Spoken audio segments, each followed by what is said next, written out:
Chapter 830. Has he really fallen out with me? Chen Ong looked around and realized that he was in a secluded forest. He was already at an extremely high place. Looking around, he could see thousands of mountains like halberds and tens of thousands of feet spread out. The plants and trees on his left and right were the four seasons excellent trees and strange zoysia grass. They were not the same as the mortals. He understood that the Lord had interfered with the process of his return and did not know which world he had been banished to. Chen Eng's various arrangements in the Lord God's space eventually triggered the cleaning mechanism of the Lord God's space. The Lord God couldn't do anything to him. He could only wait for him to return and then think of a way to kick him out. This world was used by the Lord God to exile him. It was most likely an extremely dangerous world, and it might even make the Lord God suffer. Chen Ong took a glance and went deep into the microscopic origin of this world. Only then did he realize that there were no atoms or molecules in this world. It was all formed by qi. Vital qi created the world, and qi formed the world. This was the most orthodox world view of the immortal Tao. He felt that he was incompatible with this world. He smiled slightly and with a turn, he recovered his heavenly river Dharma power and changed into a Taoist priest's attire. At this moment, a song suddenly sounded in front of him. Watching the chess game, chopping wood, walking slowly at the entrance of the valley by the cloud, selling firewood for wine, laughing wildly to cultivate one's love, facing the moon and resting at the roots, one sleeps until dawn. Chen Ong came to a realization. So it's a world created by the Tai Ching perfected. The Lord is indeed sinister. He wants to use the Tai Ching to get rid of me. It's a pity that the Tai Ching does nothing. As the saying goes, there is no prohibition. Why would he make things difficult for me? He would probably just find it interesting. Among the three pure ones, the Tai Ching did nothing. The world he created did not have a tight karma net like the world of Shushan. That sect master Chen and the Tai Ching were both sect master saints. It would probably be more convenient for Chen Ong to be here. After singing once, Chen Ong saw a woodcutter with a bamboo hat on his head, dressed in cloth clothes, and holding a steel axe in his hand. He turned around quietly and was suddenly stopped by a macaque halfway down the mountain. The man and the monkey kept talking there. Chen Ong felt a little emotional. In the world created by perfected Tai Ching, the divine Tao was superior to the human Tao. It was really not what he wanted. In this world, the path of godhood was superior to that of humanity. Smelting, farming, and customs were all interfered with by the gods. Perhaps it had long deviated from the path of development of humanity. That was why there were things like woodcutters using steel axes in the mountains during the spring and autumn period.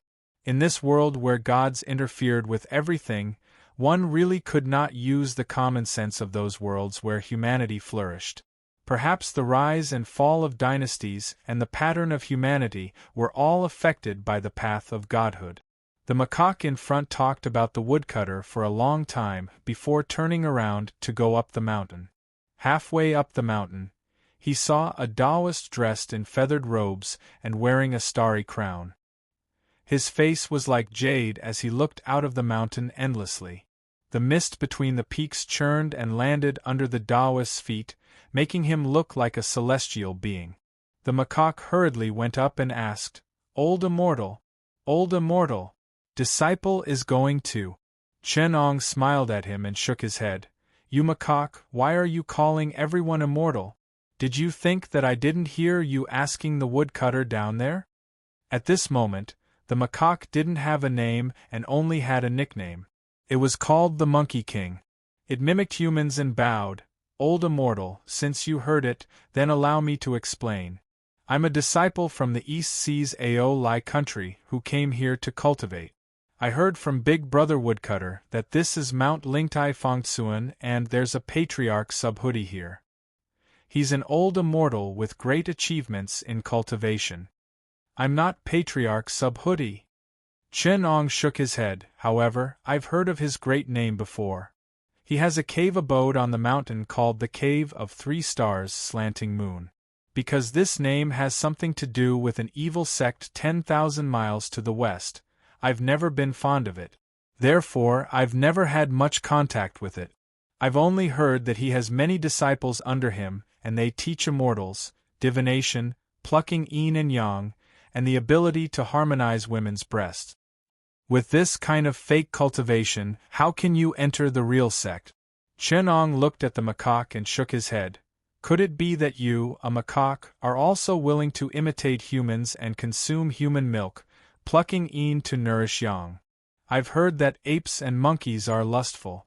There are often demons who become famous and go around abducting beautiful women. Some are called Shin Changong, some are called Salang, and there are also people like Zhou Jia and Bo Fu. They're extremely lecherous. The courageous male monkeys call themselves the omnipotent sage, Monkey King, and the female monkeys call themselves Old Mother of Mountly. Do you want to learn from them? The macaque said, I don't dare, I don't dare. Disciple is a proper cultivator and doesn't dare to have such messy thoughts. Then what do you want to learn?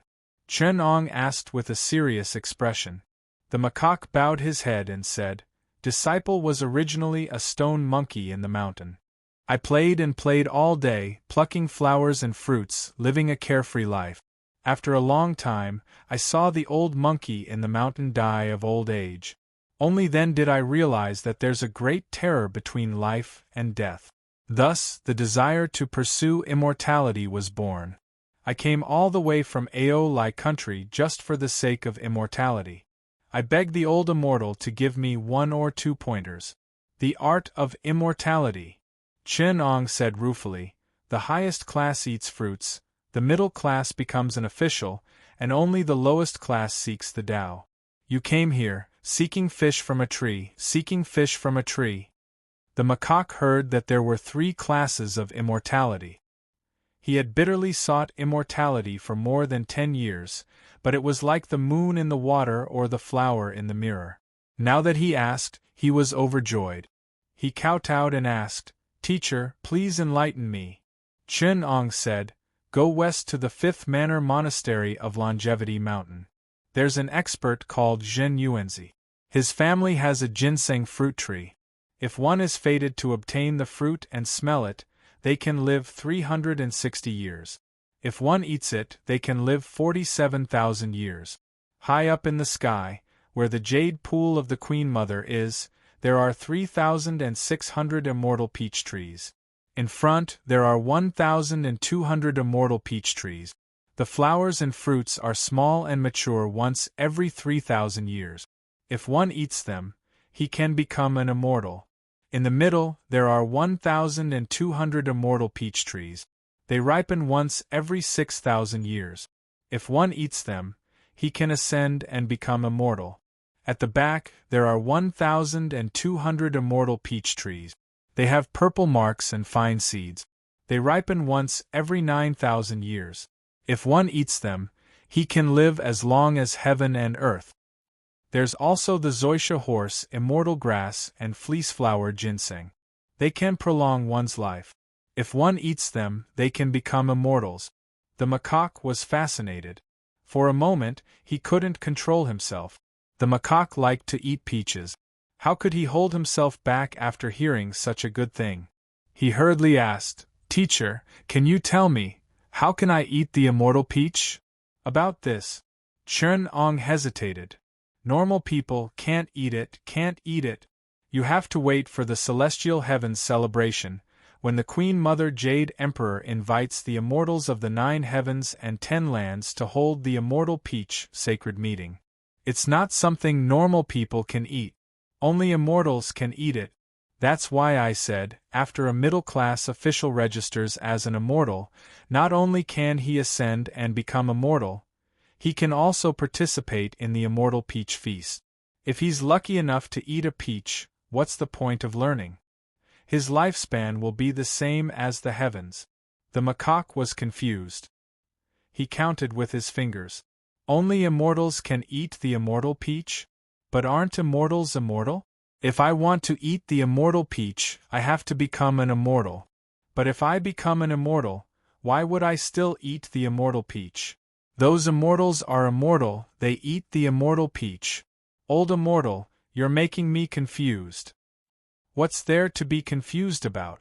Chen-Ong calculated for him. It's like a mortal. If he wants to become an official, he first needs an official to recommend him. If he has an official's recommendation, he would already be an official. It's you people who have nothing to do with being an official. Immortals don't need to eat the immortal peach. Those who need to eat the immortal peach can't eat it. The macaque flew into a rage. He scolded, "What a bastard of immortals, they're all immortal. And they're still fighting with us for the immortal peach. Old immortal, where is the fifth manor temple? What are you going there for?" Chen-Ong asked. "Are you going to ask for a ginseng fruit to eat?" The macaque nodded and said, "The sky is so high that I can't see the bottom, and the Jasper Lake is so high that I don't have the ability to go there. The fifth manor monastery is closer. If that great deity Zhenyuan is a kind person, I'll ask him for a ginseng fruit to eat. If he's like those immortals, I'll steal one. If I can steal two, I'll give you half." Chen-Ong said with a smile, "Do you know how powerful Zhenyuanzi is? You want to steal his ginseng fruit to eat? Let me tell you how to become an official." Chen-Ong said, 3 tribulations and 9 tribulations. Let's not talk about him. This is heaven and earth coming to kill you. Just talking about becoming an official in the celestial court's spirited mountain, there will be countless tribulations. For those with lower ranks, there will be hundreds of tribulations. For those with higher ranks, there will be millions of tribulations. That would require an immeasurable amount of tribulations, the hacking of sabers and axes, the bombardment of lightning and the burning of fire. It's as difficult as ascending to the heavens. The macaque was so frightened that he held his breath and asked in horror, "Do all the immortals in the celestial heavens cultivate like this? How can there be so many immortals with such suffering?" "That's not it," Chen-Ong said with a smile. "How can anyone become an immortal with such suffering? Of course they buy and sell positions, curry favor, get help from friends and family, or wait for immortals to admire you and help you become immortals. There are also the kind people in the human world. After reincarnating into the celestial Tao, they will become immortals in the celestial heavens. If they are lucky enough to serve an immortal, they will reach out and help you, and you can become an immortal too. There are also people who kill and set fires, become demons, train demon soldiers, form camps and patrol the mountains. After gathering in the forest, they will wait for the immortals in the heavens to come and recruit you. In order to calm the situation, they will give you a small official position, and you will become an immortal or a Buddha, an official or a general." Looking at the dumbfounded monkey, Chen-Ong shook his head and said, "You can't do this. Even if you are lucky enough to become an immortal, you will offend your colleagues, be framed, or violate the heavenly rules.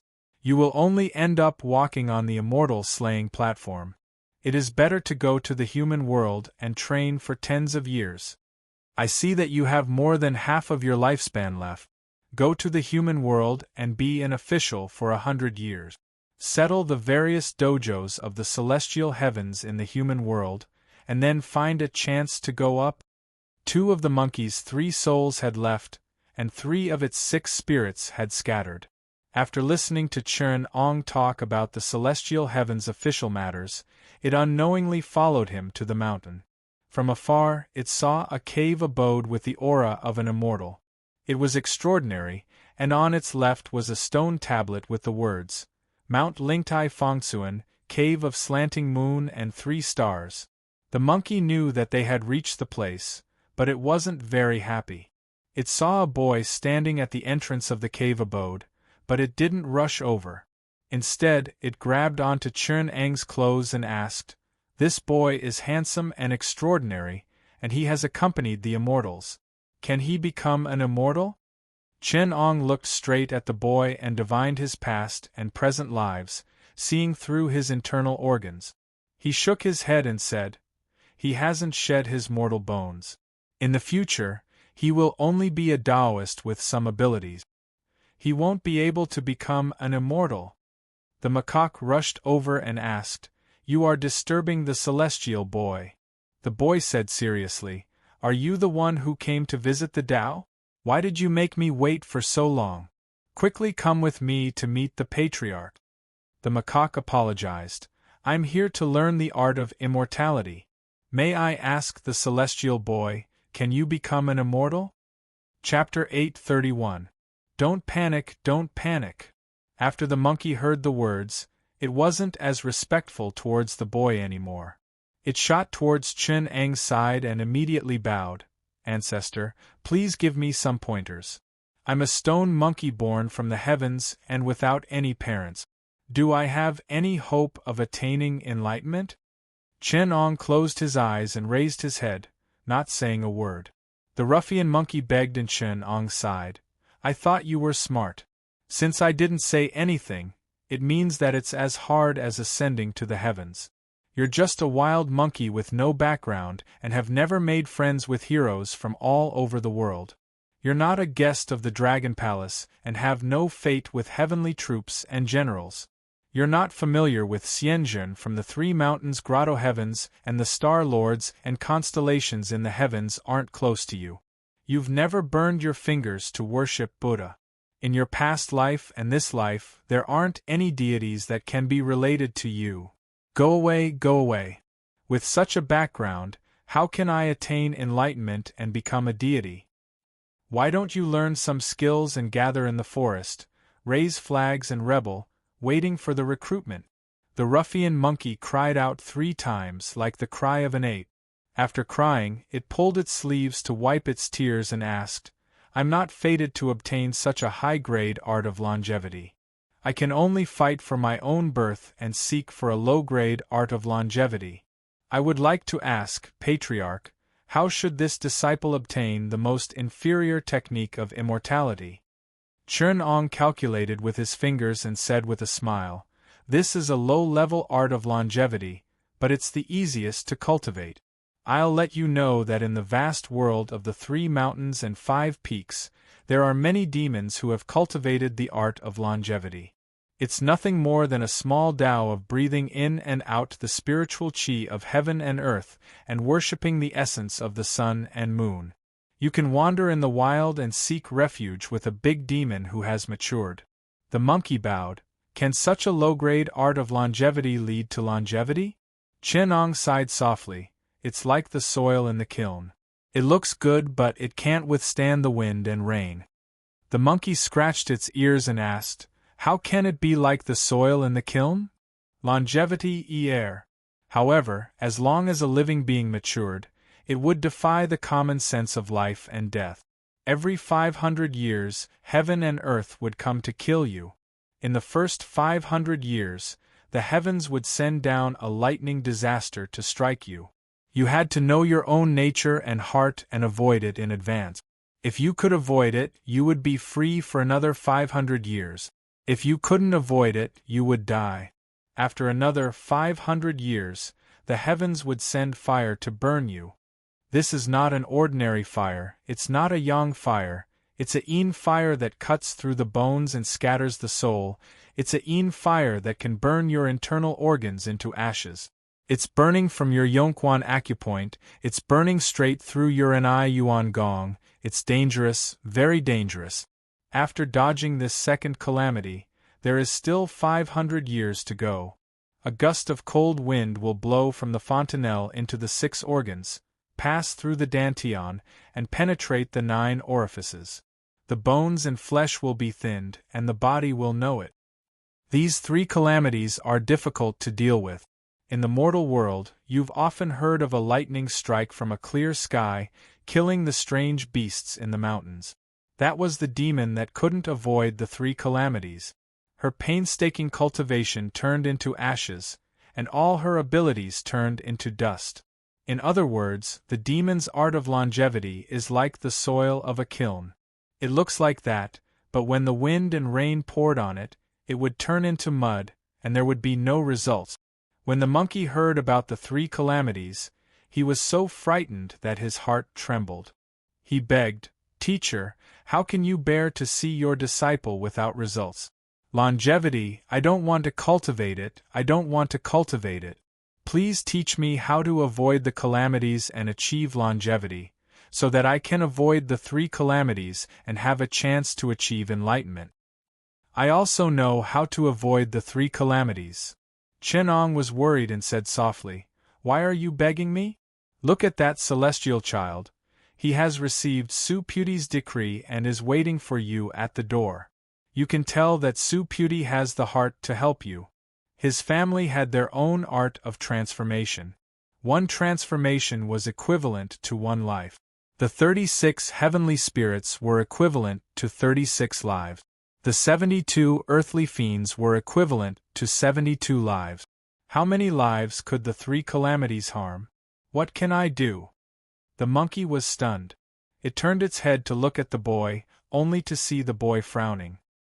His eyes were filled with dissatisfaction as he thought to himself, "Bitter. I haven't even entered the sect yet and I've already offended senior brother. What should I do?"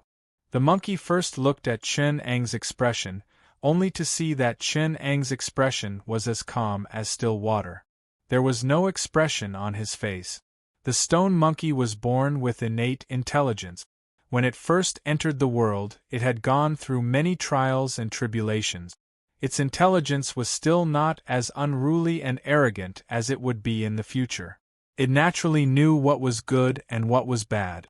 When it saw Chen Ang's expression, it suddenly felt enlightened. It bowed and said, "There's no need to beg 2 masters for the same thing. That patriarch Subhuti is extremely powerful and has the Tao of immortals. When did he ever guide me? Patriarch's teachings are pure and he is naturally an expert. Why should I give up what's near and seek what's far away? Patriarch, please be merciful and guide this disciple." Chen Ong smiled and said, "You shameless monkey, do you know how great of an opportunity you've missed out on? Patriarch Subhuti has over 3,000 disciples, but only a few of them have received his teachings. Now that he has sent people to take you in, you'll definitely be entrusted with his teachings in the future. You've already gained his favor. If I block his door again, it'll be like I'm intercepting his disciple. I'll feel really embarrassed. This Patriarch Subhuti is also one of the top experts in the 3 realms. It's just that he doesn't want to reveal his background. If you go to his place, you'll be able to learn great abilities. Although he definitely won't allow you to reveal your background, it'll still be an incredible opportunity if you don't have a good relationship with him. Let me make things clear. Think about it carefully, lest you regret it in the future and make me look bad." The stone monkey was extremely quick-witted. Hesitation was a great taboo for cultivators. He refused to follow the child, and had already offended Patriarch Subhuti. Now that he had lost his sense of responsibility, who would be willing to guide such a disciple? He immediately said, "I'm not going to repent. I'm not going to repent. Teacher, please take me in." A faint sigh rang out from the cave of Crescent 3 Stars. A golden light flew out and Chen Ong caught it. It was a golden Bodhi seed. He smiled and said, "This monkey is really lucky. Although you've abandoned Subhuti, he took pity on your aptitude and gave you the Bodhi seed. Poor me, I've offended my neighbor and don't have the face to continue staying in this Lingtai, Fangsuan mountain." After saying that, he gave the Bodhi seed to the stone monkey. He then said, "I've obtained the art of longevity and have a few techniques to tell you. You'll be able to differentiate them yourself. You naturally don't want to learn the art of absorbing the spiritual chi of heaven and earth and the essence of the sun and moon. I'm also proficient in the art of transformation, but there are only 9 transformations. I don't take the form of animals, only the changes of the universe. The Tao has the 5 grand of Khanate. Taking the number as 5, I'll take the 9 and give you 9 lives." The stone monkey said, "I'm willing to learn, I'm willing to learn." Chen Ong reminded it, "Slow down. I haven't finished speaking and you've already answered. Do you know that there are hidden dangers that I haven't told you? The stone monkey didn't dare to snatch it away, and listened quietly to Chernong. Although this art of transformation can avoid the three calamities, it's illegal longevity, and there are endless hidden dangers. The monkey said in surprise, Patriarch, I'm an honest monkey. I don't understand the saying in the city. What is illegal longevity? Chapter 832. The 100 Monkey didn't expect such a thing to happen. He scratched his ears and said, Ancestor, do you have a solution? There are so many demons in this world, each of them hundreds and thousands of years old. Didn't you see King of Hell looking for trouble with them? That's because those demons defeated the ghost messengers and chased away the black and white impermanents. They are all powerful, so how would the ghost messengers dare to send people to capture them? Furthermore, there are also connections in the world of demons. Even the King of Hell can't afford to offend those old demons who call themselves saints and ancestors. If they were to get angry, the earth would shake and the mountains would shake. No emissary of hell would dare to take the lives of the demon armies and demon kingdoms under their protection. 10,000 miles to the west, there is the Lion Camel country. It is 800 miles wide and has 48,000 demons. With the protection of the great demons, Yen Jun won't dare to kill them, and the gods won't dare to subdue the demons. Although it's illegal immortality, it's still very carefree. The stone monkey yearned and asked, This illegal immortality sounds good. May I ask, Ancestor, what are the hidden dangers? Ha ha ha ha. Chernong laughed and said, If that's the case, they will really be demons. What do you think is a demon? Those who go against the celestial heavens, don't follow the spiritual mountain, and go against the laws of the gods are demons. Who cares if you are a human, ghost, monkey, ox, lion, rock, flood dragon, or leopard, as long as you have a celestial record, you will be able to follow the spiritual mountain of the celestial heavens and enter the divine Tao system. If you don't enter the system and go against the celestial heavens, you will be a demon. Do you really think that no one will come to slay the demons? The celestial heavens will launch a calamity to slay the demons. When the time comes, they will gather millions of troops and the sky will be filled with gods. If they beat the young ones, the old ones will come. If they beat the celestial generals, the star lords will come. After chasing the star lords away, the Bodhisattva will come. Behind the Bodhisattva, there will be Buddha. The celestial heavens and spiritual mountain will collude together. No matter how arrogant the demons are, can they push down the Buddha's lotus seat? Therefore, don't look at the demons making a ruckus.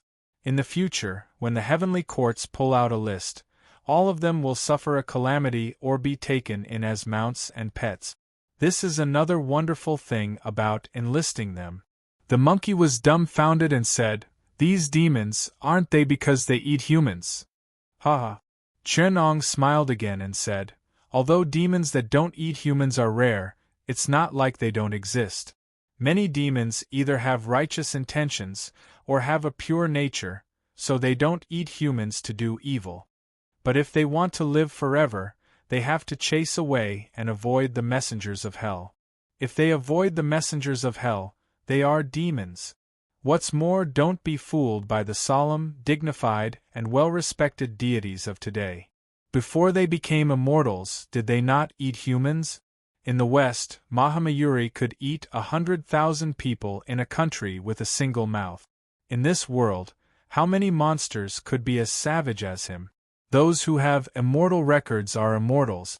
Those who don't have immortal records and still oppose the heavenly court's spirited mountain are demons. Of course, when you become a deity, you have to be restrained by the laws of heaven. You can't eat humans anymore. The stone monkey said dejectedly, I can't become a deity. Could it be that everyone in this world who wants to live forever has to become a demon? How many of the cultivators in the world are there in terms of wisdom? They were able to create a way to evade the three disasters, much less evade the book of life and death. This is another way to live forever. Chen said. It's called the undead immortal. Any human cultivator who hasn't obtained an immortal record before the end of their lifespan and doesn't want to reincarnate lest they turn into dust after cultivating for a lifetime must cultivate the undead immortal method. Refine your own soul into a godlike spirit and call it the primordial spirit. Calculate a good date and wait until the ghost messenger comes, either by using fellow Taoists to fight, or by using the calamity of heaven and earth. You can escape without anyone noticing. Leave the corpse there. If the ghost messenger sees it, they will think that the person's soul has dissipated. Go back and report. Let the judge write off the name. Then, when you come back, you can either enter the corpse again or take over the corpse. You can borrow the staff, clothes, and sword to escape. From then on, you won't have a name in the book of life and death and will be called an undead immortal, also known as an itinerant immortal. After becoming an itinerant immortal, you can go to the 3 mountains and 5 mountains where the itinerant immortals gather to continue cultivating and live in seclusion. When you have the opportunity to find 2 or 3 good friends in the heavenly court, you will receive enlightenment and enter the immortal record. This is a good idea. This is a good idea. The stone monkey scratched his ears and cheeks, unable to contain his joy. If you can't enter the immortal record, you will eventually turn into dust. What's so good about that? Chen Ang's expression darkened. You see itinerant immortals living freely in the world, but they are actually just stray dogs. They live in the shadow of the heavenly court and have to suck up to the immortals, begging them to help them in the future. They even hide their heads and show their tails, afraid that they will be noticed by the heavenly court. When the great tribulation comes, have you not turned into dust among the itinerant immortals? Of course, the cultivators in the human world are no longer like the itinerant immortals of the past, who have no backing. The seniors before them became immortals and ancestors, and also had connections in the heavenly court. The 4 great heavenly masters are their backers in the heavenly court. They just have to wait for the heavenly court's establishment. When the time comes, they can become immortals with a heavenly decree. Although such itinerant immortals can still be called itinerant immortals, they are actually preparatory immortals for the heavenly court. Even the king of hell won't find trouble with them. They just have to hide in their grotto heavens and don't need to be dismembered. They can just wait to become immortals. Such itinerant immortals with connections have their legacies orderly, forming their own sects and calling themselves righteous sections. They disdain to be mentioned in the same breath as the itinerant immortals of the 3 mountains and 5 peaks overseas. These people who are preparing for the immortal record gradually stopped being called itinerant immortals. Later on, the itinerant immortals took on human characters and called them human immortals. They are also considered as part of the 5 immortal fruit. The stone monkey was flabbergasted and stuttered. This disciple didn't know that there was such a thing. Teacher, what exactly is the 5 immortal fruits that you speak of? How many of them are there in the world? There are only 5 of them in the world. They aren't cultivation, divine arts, or magical powers, but establishment. They are commonly known as official positions. There are 5 immortals in the heavenly cycle. They are heaven, earth, God, human, and ghost. I've told you before that human immortals are merely preparatory immortals. In that case, the other 4 immortals have something to say. Heavenly immortals and divine immortals are all immortals of the heavenly heavens. It's just that their positions are different. Those who are in charge of running the world are divine immortals, such as the dragon kings of the 4 seas and the various star sovereigns. And the ones under Yen Jun in the netherworld are ghost immortals. As for the earth spirit, it's Zenuanzi from the 5 Manor Monastery on the Longevity Mountain. His seniority is high and he's in the earth spirit tree. He's not an immortal of the heavenly heavens, but he can protect people for longevity. It's not easy for the Jade Emperor to manage him, so he can only confer an earth spirit ancestor. Those earth spirits who are under Zenuanzi's protection can enter the heaven and earth treasure mirror and obtain the earth spirit book. They will be known as earth immortals. They will be the most carefree and carefree, but they have to mind their own business. The stone monkey bowed and said, "This disciple heard that the Gautama Buddha from the Western paradise leads all Buddhas, Bodhisattvas, Arhats, and Vajras. He's also an extremely good righteous fruit. Why doesn't he become one of the 5 immortals?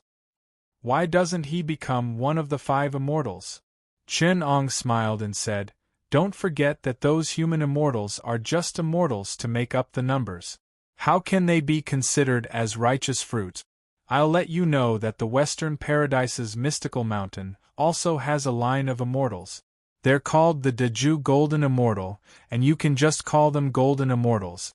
There are actually 6 types of 5 immortals in the heavenly cycle, and they're the great Tao of heaven and earth. It's just that the Golden Immortal line isn't under the Jade Emperor's control. Therefore, he didn't mention it and didn't want to embarrass him. That's why he mentioned the preparatory immortals as well, to make up for the title of human immortal." The stone monkey thought about these 5 righteous fruits and gradually became a little infatuated. After a long time, he said in a sorrowful voice, "We're born and raised by the heavens.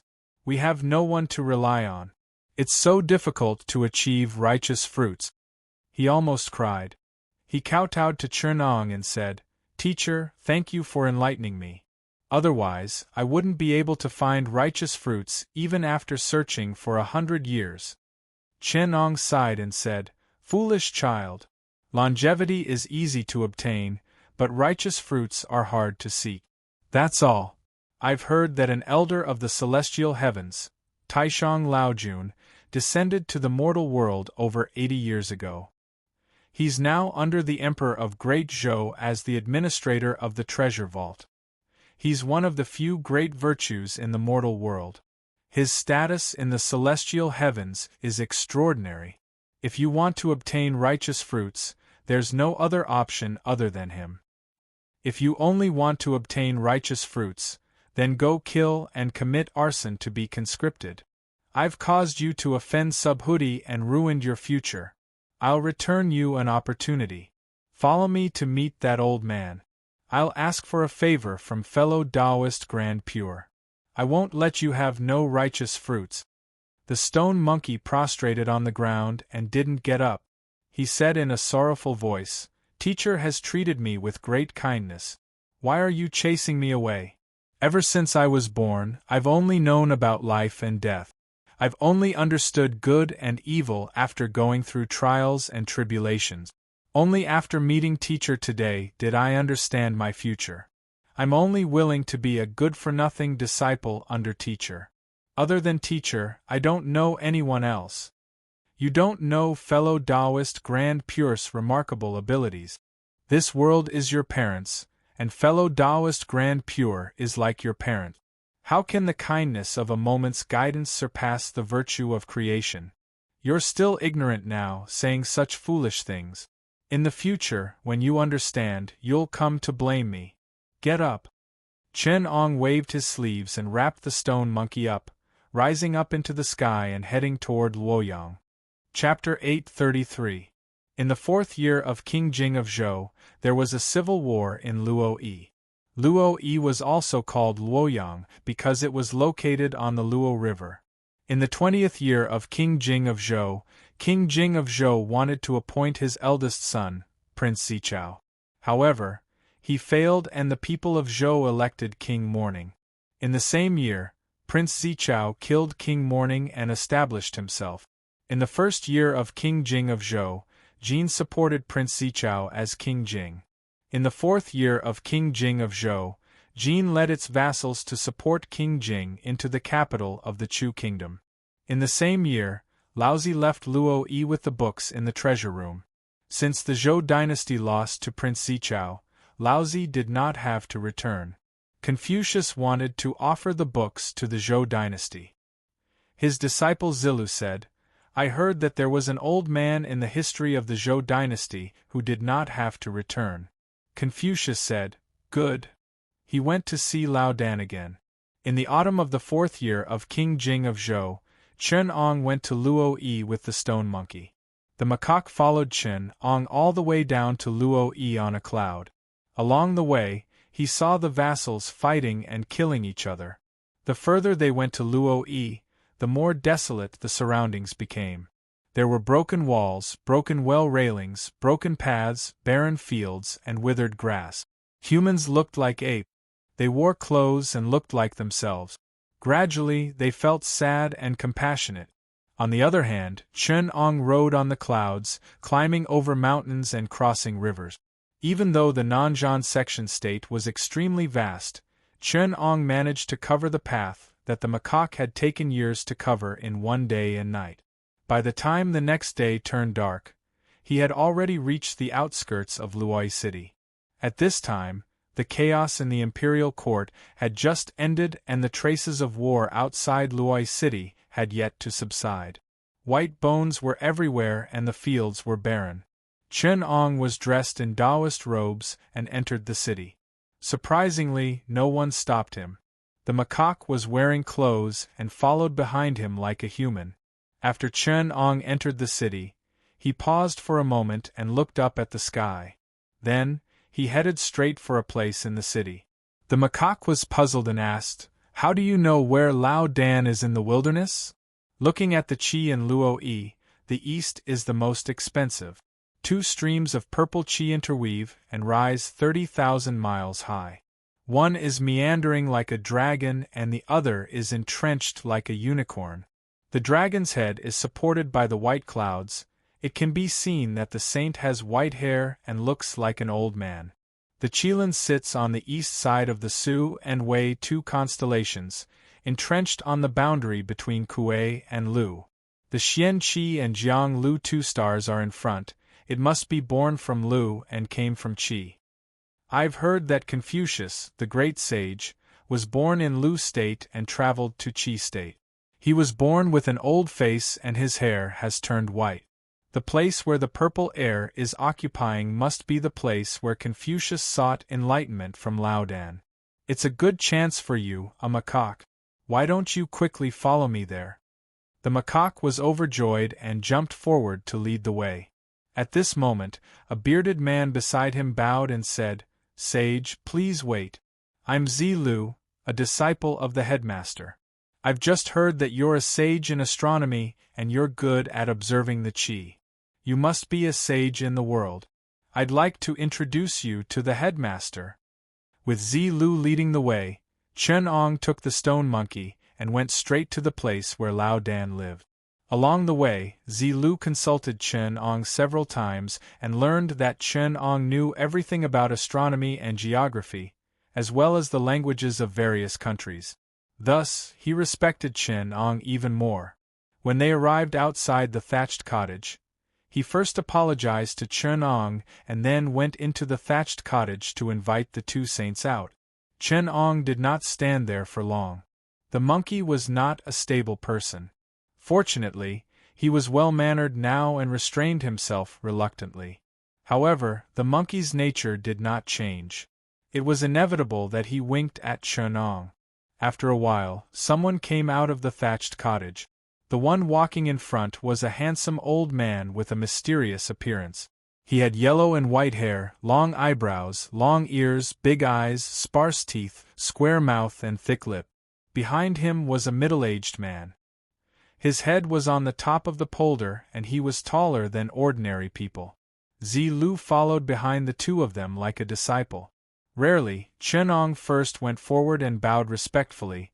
"I, Chen Ong, pay my respects to the 2 great sages, Lao Dan and Confucius." He then bowed to Lao Dan and said, "Greetings, immortal Tai Ching." The macaque followed behind. He was enlightened and also bowed to Lao Dan. Confucius' clothes were neat and tidy. He returned the greeting as well. Lao Dan only nodded his head and smiled, showing the difference in their temperament. After the 3 of them entered the thatched cottage, the macaque secretly asked, when teacher met Patriarch Subhuti, he didn't show any courtesy and spoke with disdain. Why did he bow to these 2 mortals today? Why did he bow to Lao Dan first and then half a bow to them? Subhuti is just my junior. How can he be worthy of my bow? Chen Ong smiled and said, he's just a righteous person who has some affinity with the same Tao. I'll bow to Lao Dan twice. First, I'll pay respect to Lao Dan. Then, I'll pay respect to Tai Ching. Since immortal Tai Ching is my sage, he naturally deserves my bow. Although immortal Tai Ching is great, he's just a fellow Tao practitioner. He's not worthy of my bow yet. I can only pay him half a bow. Of course, the stone monkey did not know that the first half of the bow was performed by Chen Ong, a Han Chinese. He was paying respect to the sages. The second half of the bow was performed by Chen Ong on behalf of Cult Master Chen. Cult Master Chen and Immortal Tai Ching were the same Tao practitioners. It was only because he came to the world created by Immortal Tai Ching that he paid respect to Chen Ong as his master. Lao Dan only nodded his head because he did not treat Chen Ong as Cult Master Chen. Although it was already late that day, the three of them still sat down and discussed Tao. They talked for a while until the oil lamp was dim, and it was difficult for them to walk. The three of them discussed Tao for 3 days. When they were thirsty, Zilu fetched spring water from the ancient well in the city. When they were hungry, the macaque went to pick wild fruits nearby. Together with Zilu, they cooked the corn for Lao Dan's thatched hut and the cured meat brought by Kong Chiu. The macaque had a hard time. He had to clean the thatched hut, carry water and pulp with Zilu, start a fire and cook with Zilu. He also had to study and practice calligraphy with Zilu and listen to the teachings of Lao Dan, Kong Chiu and Chen Ong. Among the three of them, one had no self, one had no divine power, and the last was a nameless sage. Among the three of them, Lao Dan, Kong Chiu and Chen Ong, which one of them wasn't the wisest person in this world? One was a Taoist Daozu, the other was a Confucian master, and the last one used civilization as a chessboard. He wrote in his heart and experimented with the development of civilization. His behavior was insane, but the wisdom that he gained from this could be said to be profound and perfect. There was nothing fake about it. When they talked about the way of governing a country, Zilu was fascinated. When they talked about morality and etiquette, Zilu was so excited that he forgot himself.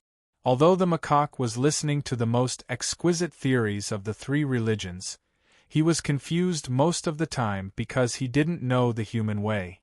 Only when the three of them talked about the heaven and earth, the universe, the creation of nature, and the Tao of all things, he could understand the beauty of it and was overjoyed. He was a psychic stone monkey, so his intelligence and comprehension were indeed excellent. However, he couldn't change his monkey nature, which delayed him from becoming a talent that carried the Tao. Although Kong Chiu was a sage, he spent most of his energy on the human way.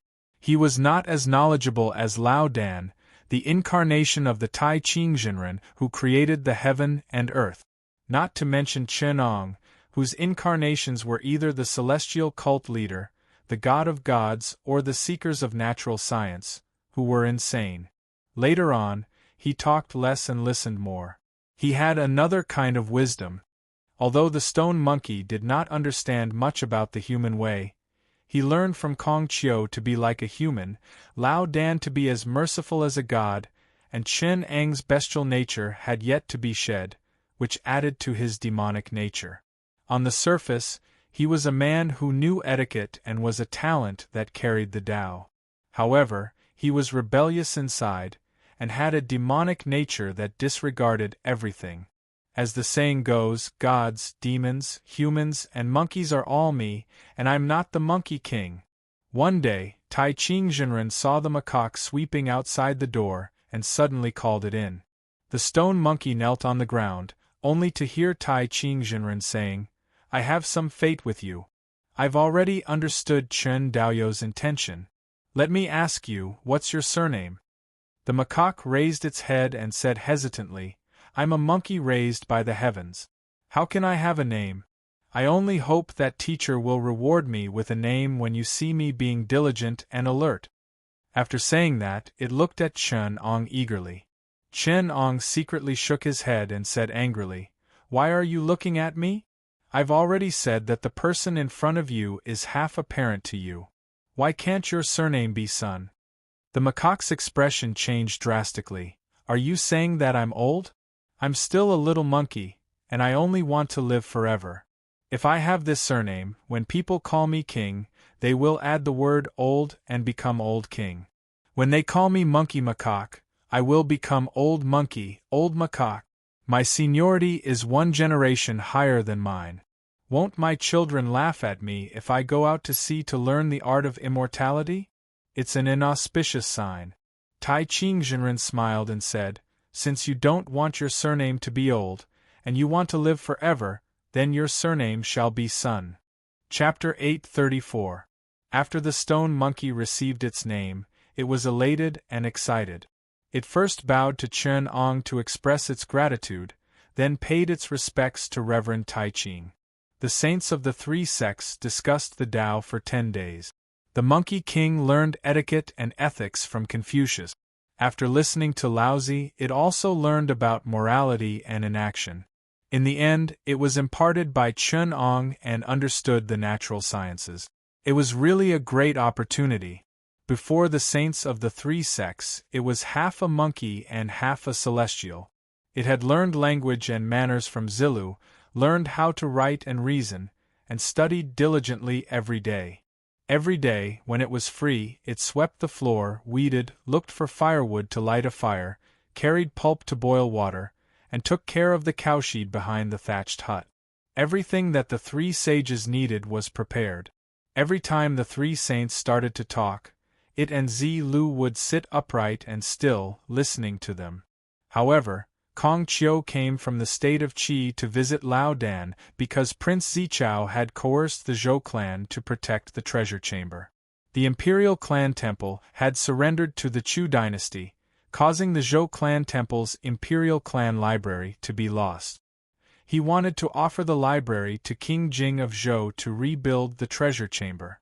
Unexpectedly, Lao Dan had offended King Jing due to the loss of the treasure chamber's imperial clan library. Thus, he was demoted to his hometown. Kong Chiu's trip did not go as he wished. After discussing Tao with Lao Dan and Chen Ong for a month, he returned to Lu. After listening to the teachings for a month, the Monkey King's intelligence and spirituality were vastly different from before. He and Zilu were companions and were already good friends. They sent sage Kong Chiu off for tens of miles. One day, he brought the green ox to graze outside the city. Thinking about Zilu's return to Lu, the Monkey King's intellect increased. After listening to the teachings of the three sects, he already had some attainments in the Tao. This stone monkey was born in the Hotian era and its divine abilities were truly extraordinary.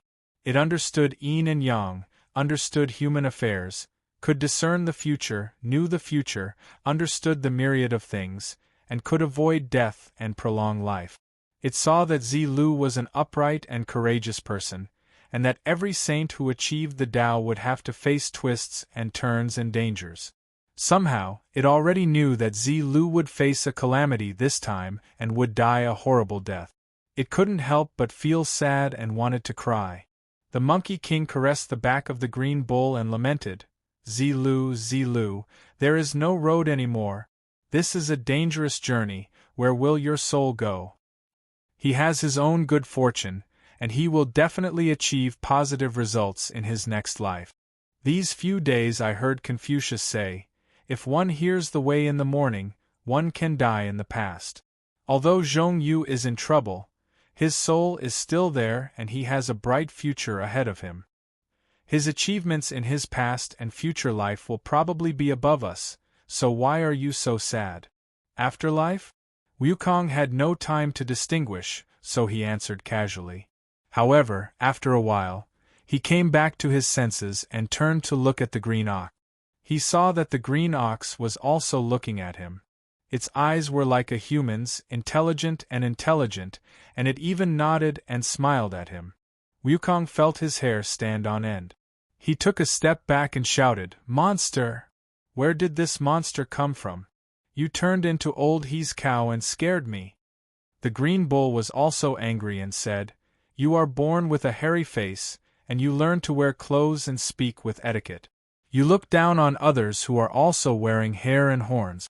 You are a stone monkey in front of sage Chenong, and I am also a Tai primordial spirit under old Lord Laojun, the plate-horned green bull.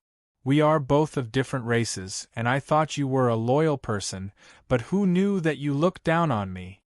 Wukong came back to his senses and knew that he had said the wrong thing. He bowed and said fawningly, "Old brother, you usually keep your mouth shut, but your actions are the same as Chong Nyo's. How can I tell? I said something unpleasant just now and offended you. Please forgive me, Brother Bull." The green bull calmed down and said, "Mortals are ignorant.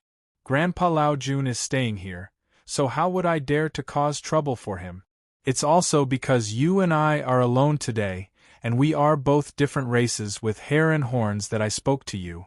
If you are in front of mortals, don't talk to me. I don't want to offend Old Lord and attract trouble. You are also lucky. I have heard about Old Lord Chenong before. He is an incarnation of the immeasurable Heavenly Lord. When Grandpa Laojun created the world, the Jade Clear and Prime Clear Masters were unwilling to descend.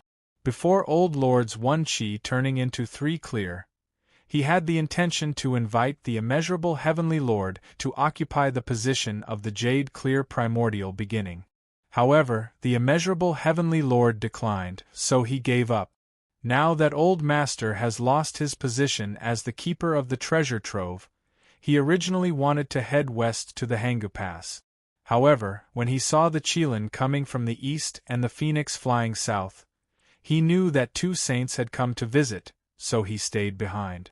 Now that Cult Master Kong Chiu is going east, and the immeasurable Heavenly Lord has invited him, he is about to leave Hangu Pass. Since you are fortunate enough to be under the immeasurable Heavenly Lord and Cult Master Chenong, why don't you pack your luggage and prepare a carriage for me to carry the 2 saints to the west?" When the Monkey King heard that the green ox had leaked the secret and had a glimpse of his master's background, he was overjoyed. He scratched his ears and cheeks and said, "I didn't expect teacher to have such a background. Thank you for telling me, brother. Ever since I became his disciple, I have been ignorant and did not know how powerful he was. Now that I have received Brother Ox's guidance, I know that I am lucky and have a good future. Otherwise, I would have unintentionally offended the ancestral master. Thank you. Thank you." Seeing that the green ox had eaten its fill of grass, it hurriedly pulled the rope and accompanied the ox back. When it entered the thatched hut, it heard Chen-Ong call out, "Monkey King, come here." The stone monkey came to Chen-Ong and listened to his instructions. The Grand Pure One has the intention to go west and turn into a Buddha. I plan to bring you along and listen to the teachings of the Heavenly Lord of Tao and Virtue. However, the Grand Pure One only has 1 green ox, and you have the body of a macaque.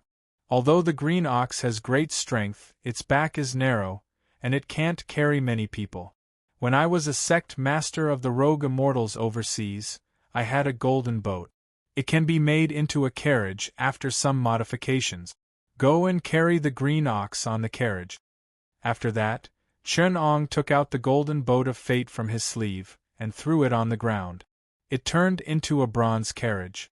The Monkey King led the green ox over, packed their luggage, and drove the carriage to the west. Chen-Ong and Lao Dan sat in the carriage together. The green ox pulled the ox to the Hangu Pass. The Monkey King walked in front and led the green ox. Outside of Rodu, in the vast wilderness, a bronze ox carriage was slowly moving to the west.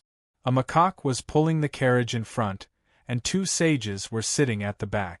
It slowly disappeared into the horizon. On the ox carriage, Chen-Ong and Tai Qingzhenren sat opposite each other and discussed Taoism. Since Kong Chiu had already gone to the east, The two of them resumed their status as immortals and Buddhas. They talked about Taoism, the nature of heaven and earth, the truth of Taoism, and magic arts. They no longer talked about the way of ruling a country and human relationship. This time, Tai Ching Jinren talked about the opening of yin and yang and the separation of pure and turbid. On the other side, Chen Ong talked about the explosion of the universe and the mysteries of dimensional fold. When Tai Ching Jinren talked about the operation of the qi of the sun, Chen Ong talked about the fusion and fission of matter and the ignition of the stars. The Tai Ching sage enlightened the vitality and created a world. Chen Ong collapsed the dimension and integrated the information into the universe. The two of them expressed their views, which made the green ox in front of the carriage and the Monkey King, who was leading the way with the rope, fascinated and beaming with joy. After obtaining the truth of Taoism, magic arts were just a piece of cake. The Monkey King listened and was excited. He took out the fresh fruits and vegetables that he brought and threw them to the side of the road. He enlightened them with his vitality and produced fruit trees and melon vines. He plucked the fruits and offered them to the two sages. Then, he waved his hand and scattered grass to form a plain. The green ox was herded on the plain. The long journey was slow. After 3 to 5 months they were already close to the Hangu Pass. The Hangu Pass's pass master was called Ishi. He had studied ancient books since he was young and was proficient in calendars. He was good at observing astronomy and practicing astrology. He could know the past and see the future. Today, he suddenly felt something and went up to the building to look at the east. His expression changed greatly, and he said to his left and right, "I see that the purple qi in the east is flowing in the west. The sky is auspicious. The purple qi is spreading for 30,000 miles. The saints must be coming from the east. All of you, follow me to welcome them." Therefore, he bathed in the temple and fasted. He observed the stars day and night. The purple qi came from the east and appeared like dragons and phoenixes. He knew that there were two saints. One had white hair and long eyebrows, and he looked old. The other had a jade face and no beard, but he looked young. The two saints came in an ox carriage, and there was an ape leading the way. Chapter 835. First from afar, the Hangu Pass was surrounded by towering mountains and steep ridges on both sides. The road from the Tongguan Pass to the Hangu Pass was a narrow land between the mountains. The two passes were far more powerful than thousands of soldiers and horses. Since the Shang and Zhou dynasties, the Hangu Pass had been an important city in the world. From the eastern Zhou dynasty to the Tang dynasty, the Hangu Pass started from the Shao Mountain in the west and ended at the Hulao Pass in the east. The Taihang Pass was guarded by the Wanwu House.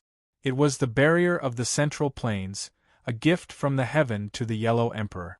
The Hangu Pass was surrounded by a plateau in the west, a steep stream in the east, the Qinling Mountains in the south, and the Yellow River in the north. It was a great fortress in the valley. It was deep and dangerous, so it was called Hangu. Before Chen Ong arrived at the Hangu Pass, he saw the gate of the Hangu Pass opened. A tall and sturdy doctor with 3 strands of long beard walked out. When he saw Chen Ong and Lao Dan coming in a carriage from afar, he went forward and paid his respects. The Zhou dynasty was based on the etiquette and music. All the scholars and officials were proficient in this. The etiquette was not the polite greeting used by the later generations. Although Ishi was only a doctor and did not dare to use the etiquette used by the feudal lords, he was very respectful. It was the etiquette used by a doctor to pay respects to the king of one. If Confucius was here, he would not accept it, but Laozi did. The Monkey King went forward and returned the etiquette according to the etiquette. He had studied with Zilu for 2 months and listened to Confucius's lectures. Therefore, he was very familiar with the etiquette and music system of the Zhou dynasty. He was not an ordinary stubborn monkey. When Ishi saw the Monkey King sitting in a well-dressed manner, he realized how extraordinary he was. Even a monkey leading a cow had the demeanor of a scholar and official. She welcomed Chen Ong and Lao Dan into the pass and invited them into the official residence. That night, he came to ask them about it. He asked Laozi about the etiquette and music system. The feudal lords did not worship the Zhou dynasty. Seeing the world was in chaos, how were the doctors? Laozi told him about the principle of do nothing. He advocated the rule of the body and the state. The two natures were the foundation. Everything would follow the law, and everything would move according to it. He followed the law of the heaven and earth, and made all things natural. He even had to do it. He is good at teaching without words, so that people will naturally change. He also asked Chen Ong. Chen Ong told him about the survival of the fittest, avoiding harm with all one's life, valuing oneself above all else, not interacting with other things, not being tainted by their nature, not doing anything, not implicating each other, not disturbing each other. As soon as Chen Ong finished, he said to the crowd, "Everything in the world has already nurtured all living beings, and it also controls life and death. Those who are suitable will live, those who are not will die. Therefore we value ourselves. Animals eat their young, while insects devour their husbands. Rabbits and antelopes are good at running, while wolves and tigers have sharp claws and teeth. It's all because they want to avoid harm and value themselves. Those who don't value themselves will die. Everything takes after his father, and his nature is natural. If the father does not value himself, he dies. If the father values himself, he lives. Those who value themselves will have children, while those who value others will have no descendants. Therefore, all living things in the world value themselves. Plucking a hair to benefit the world, isn't it? Because you pluck a hair and the world gains a hair. Harming yourself to benefit others, people will kill you, and the heavenly Tao will kill you. If you are not satisfied, you will die. Therefore, the heavenly Tao lies in utilitarianism. The growth of humans and the reproduction of all living beings lies in selfishness. The son is like his father, and this is inherited. Those who inherit it are selfish. Shibai was intoxicated by Laozi's words and was full of praises. When he heard Chen Ang's words, he was terrified and shaken to the core. On the other hand, the Monkey King, the Green Bull, and the rest of the unusual species, who had mingled among the animals, saw life and death, and even heard the strong live and the weak die. Nature would naturally eliminate the strong, and heaven would select the strong. The principle of evolution of all living beings was intoxicated by Laozi's words. Shibai asked Chen Ong, "That's what the saints said, but where are the morals?" Chen Ong smiled and said, "Listen to me. Heaven will select the suitable, not the strong. Tigers and wolves will also die, and cunning rabbits will also survive. Therefore, the path of heaven's selection is that the strong cannot defeat the weak, and the hard cannot defeat the soft. The soft but has the Tao and can naturally grow. The strong but has no Tao, and there will also be a time of extinction. The most important thing is to survive, followed by reproduction. Those who can survive but can't reproduce will die. Therefore, loving one's children is the first virtue, and the nature of all living beings is different. When gathered, they are strong, when scattered, they are weak. When gathered in a group, it is better than being alone. When wolves gather in the forest, they think that survival is better than a lone wolf running amok. This is also the principle of natural elimination. When a group of wolves is tyrannical, how can one win against a lone wolf? This path has a leader, the alpha wolf, who loves his children and the group. Therefore, in the clan, the most important thing is the group. When the group gathers, it is beneficial to the individual, and when the group is scattered, it is detrimental to the individual. If the clan is seen as one, then loving the clan is the same as loving oneself.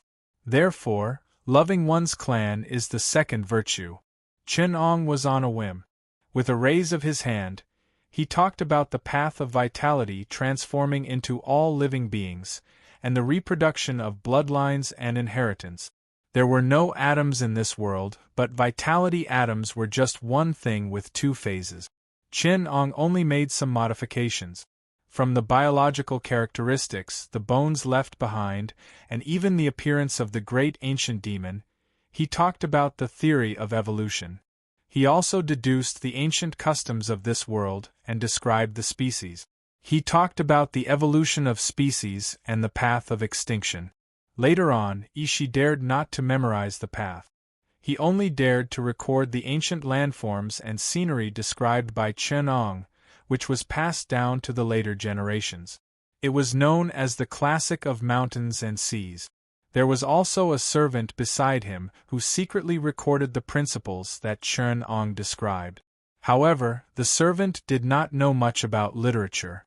Although he could understand the principles, he could not prove it. In the ancient times, he did not understand much about evolution.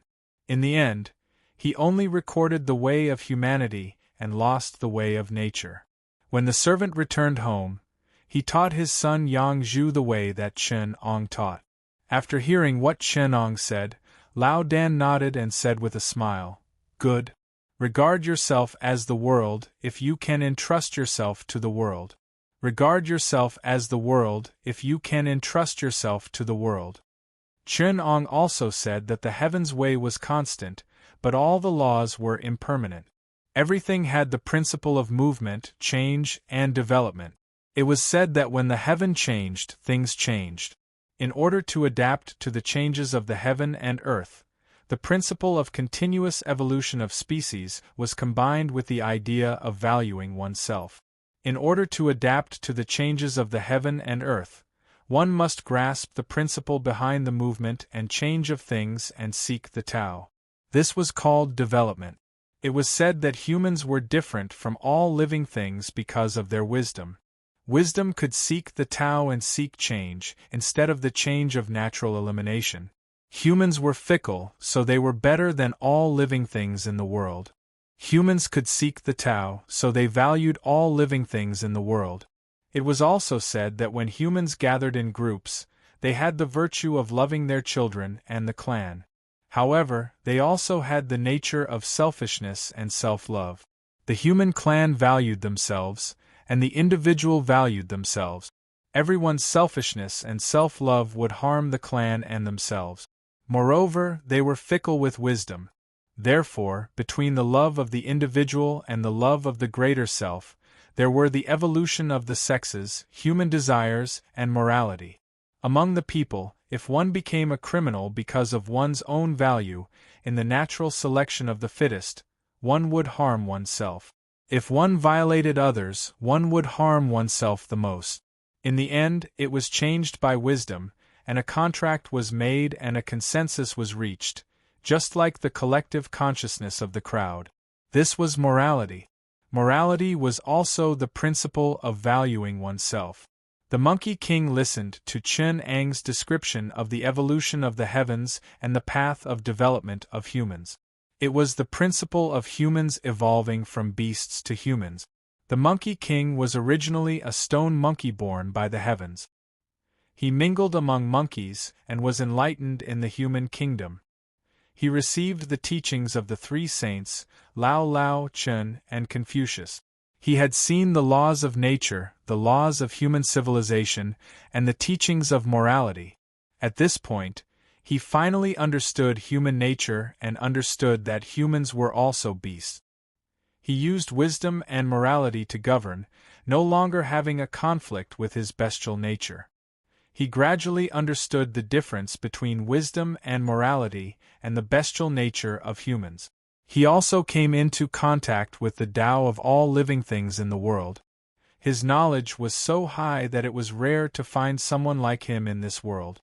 From Chen-ong, he learned the demonic nature of selfishness, greed, ignorance, and anger. From Confucius, he learned human ethics and the human nature of killing. Finally, he learned the divine nature of Lao Tzu's tranquility and inaction. His cultivation was immeasurable. When Yi first heard of Lao Tzu's teachings, he was completely intoxicated and wanted nothing more than to become Lao Tzu's disciple. Later on, when he heard Chen Eng's teachings, he felt an indescribable fear. In a daze, he didn't know how much of Lao Tzu's teachings had sunk in.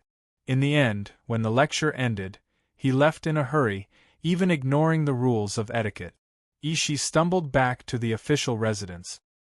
His wife saw that his face was deathly pale and he was panting heavily. She hurriedly stood up to give him some warm water and asked him what had happened. Ishi replied, "I've really heard the words of a saint today. Since they were the words of the saints, why did you do that?" Ishi waited for his mind to calm down before replying, "The words of the saints are profound and profound. Truth can even reach the Tao. If you understand the subtleties of the words, you will be enlightened. Therefore, the saints do not examine life and death, virtuous and unworthy, but examine the reason. The words of the saints and the heavenly Tao are extremely terrifying. I don't dare to listen to them, I don't dare to listen to them. Humans cannot be obtained, they are as indifferent as gods.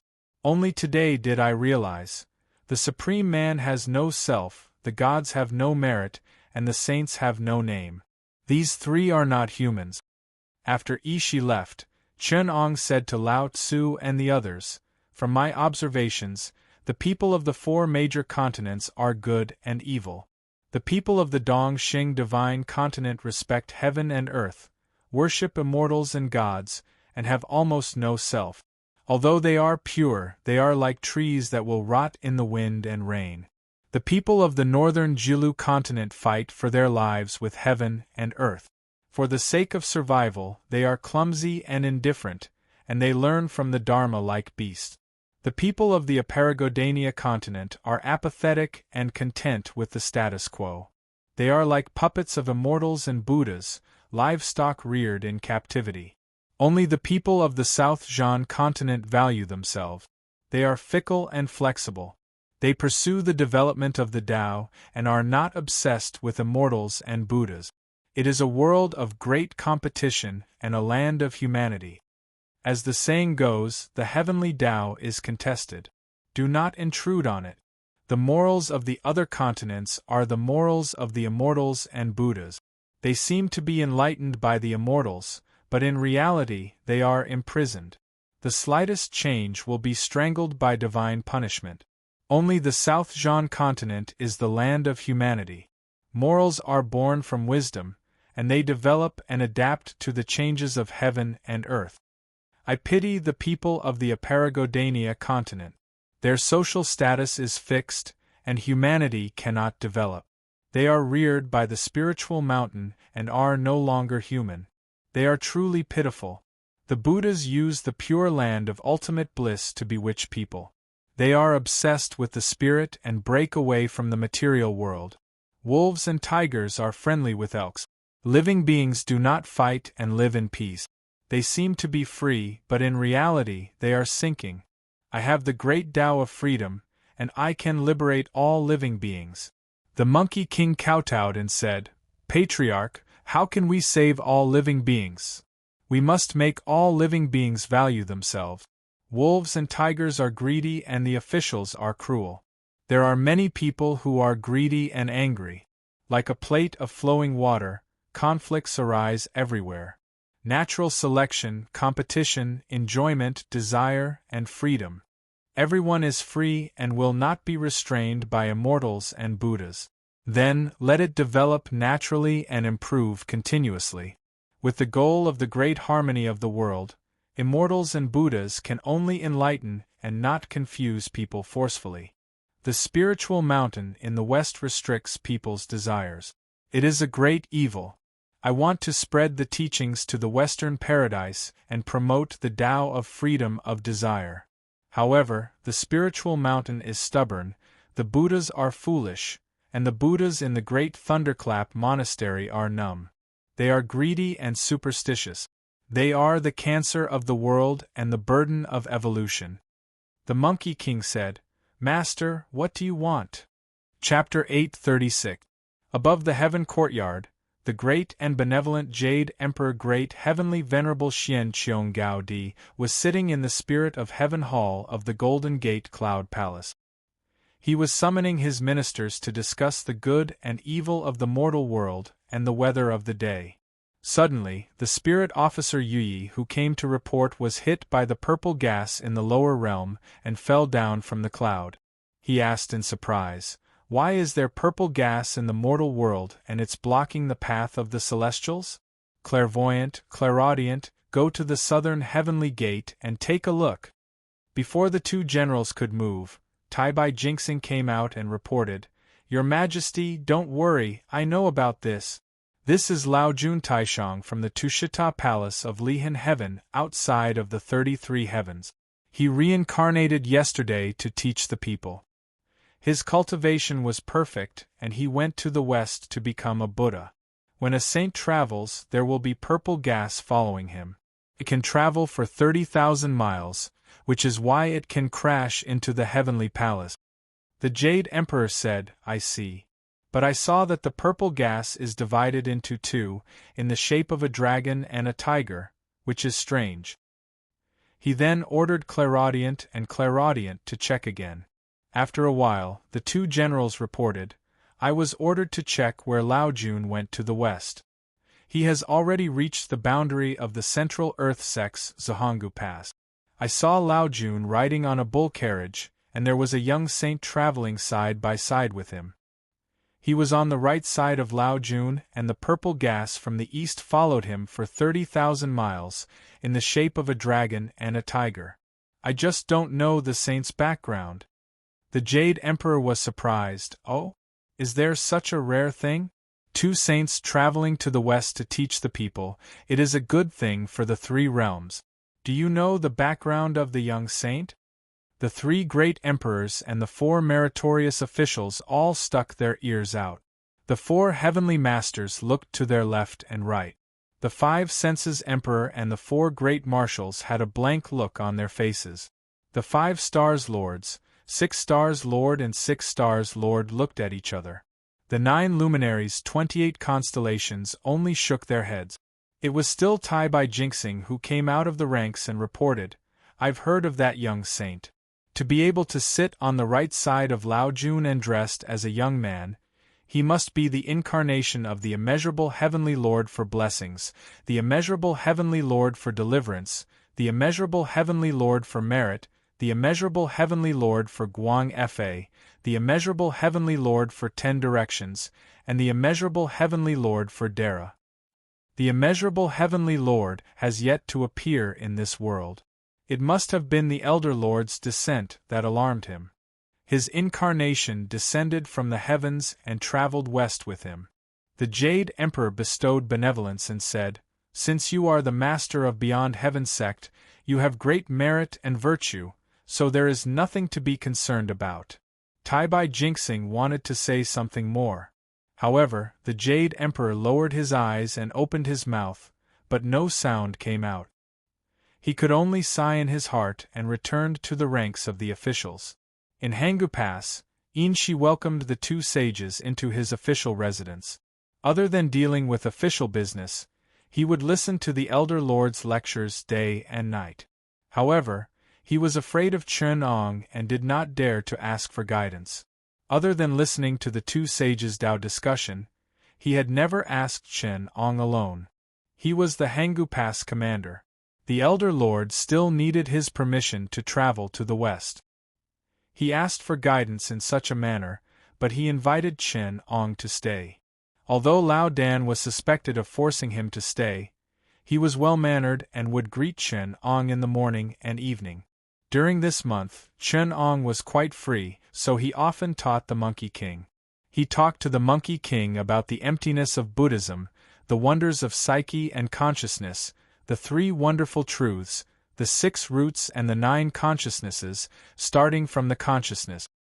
He said that Buddhism has no self outside of the heart, the impermanence of all actions, the non-self of all dharma, and the nirvana of nirvana.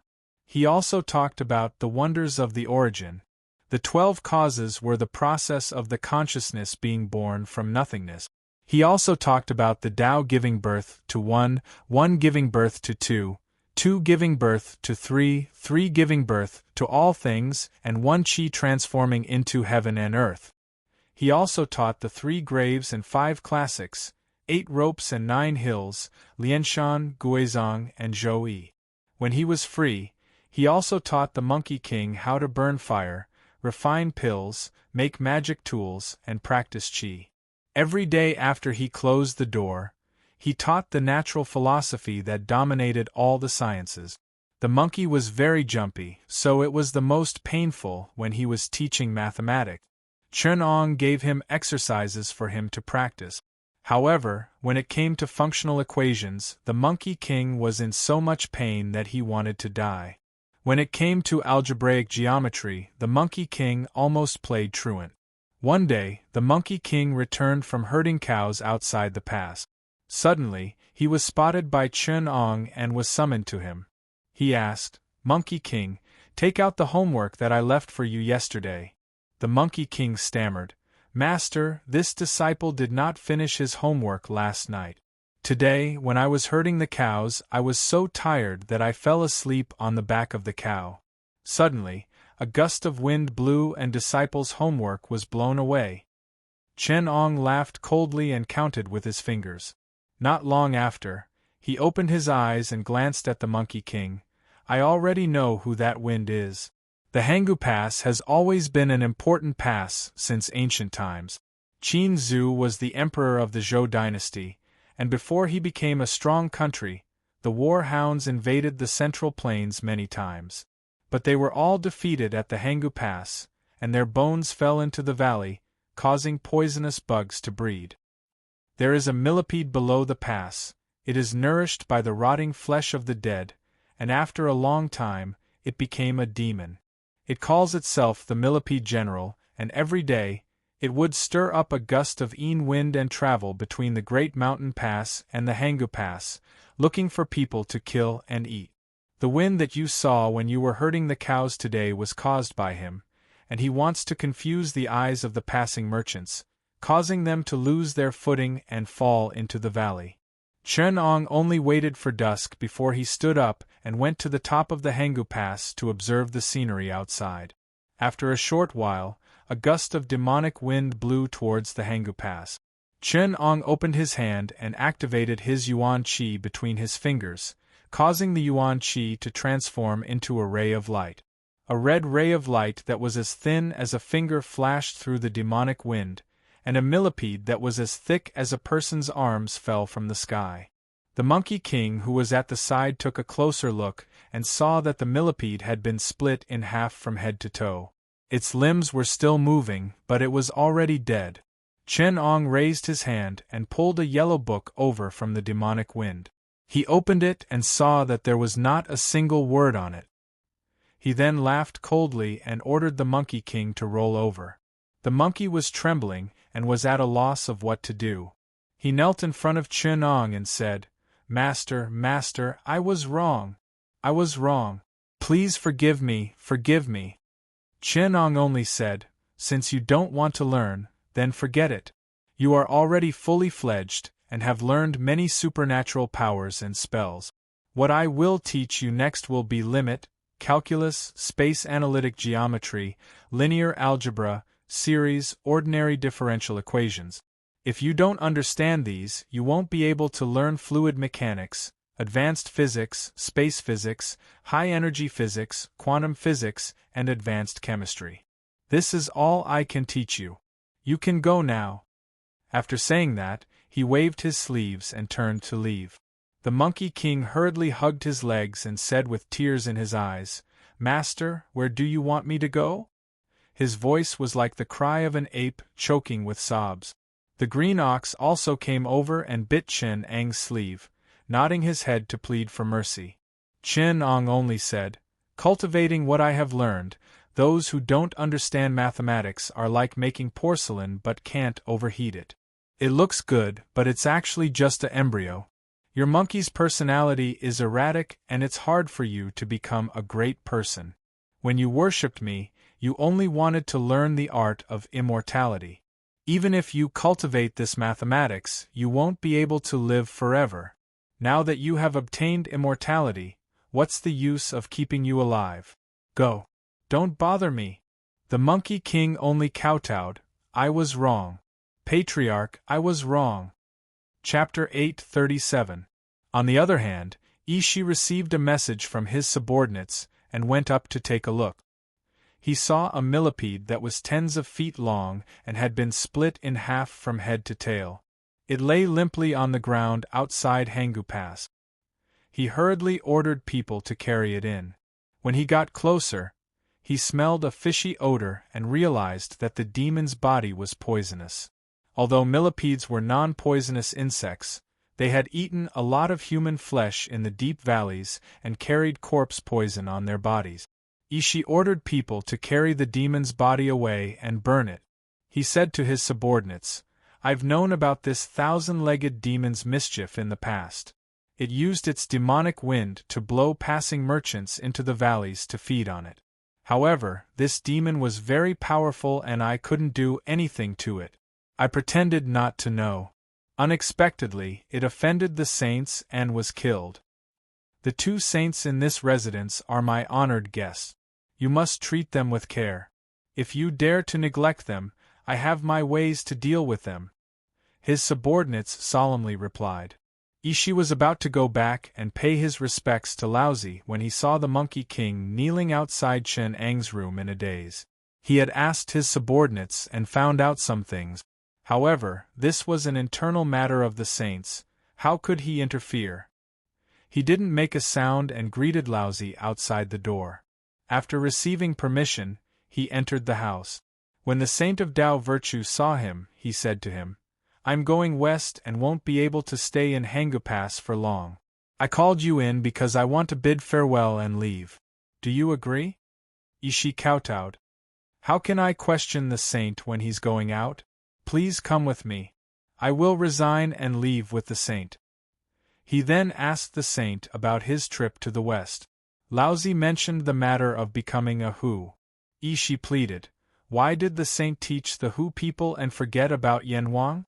I have listened to your teachings for several months and know that you are a virtuous and knowledgeable person.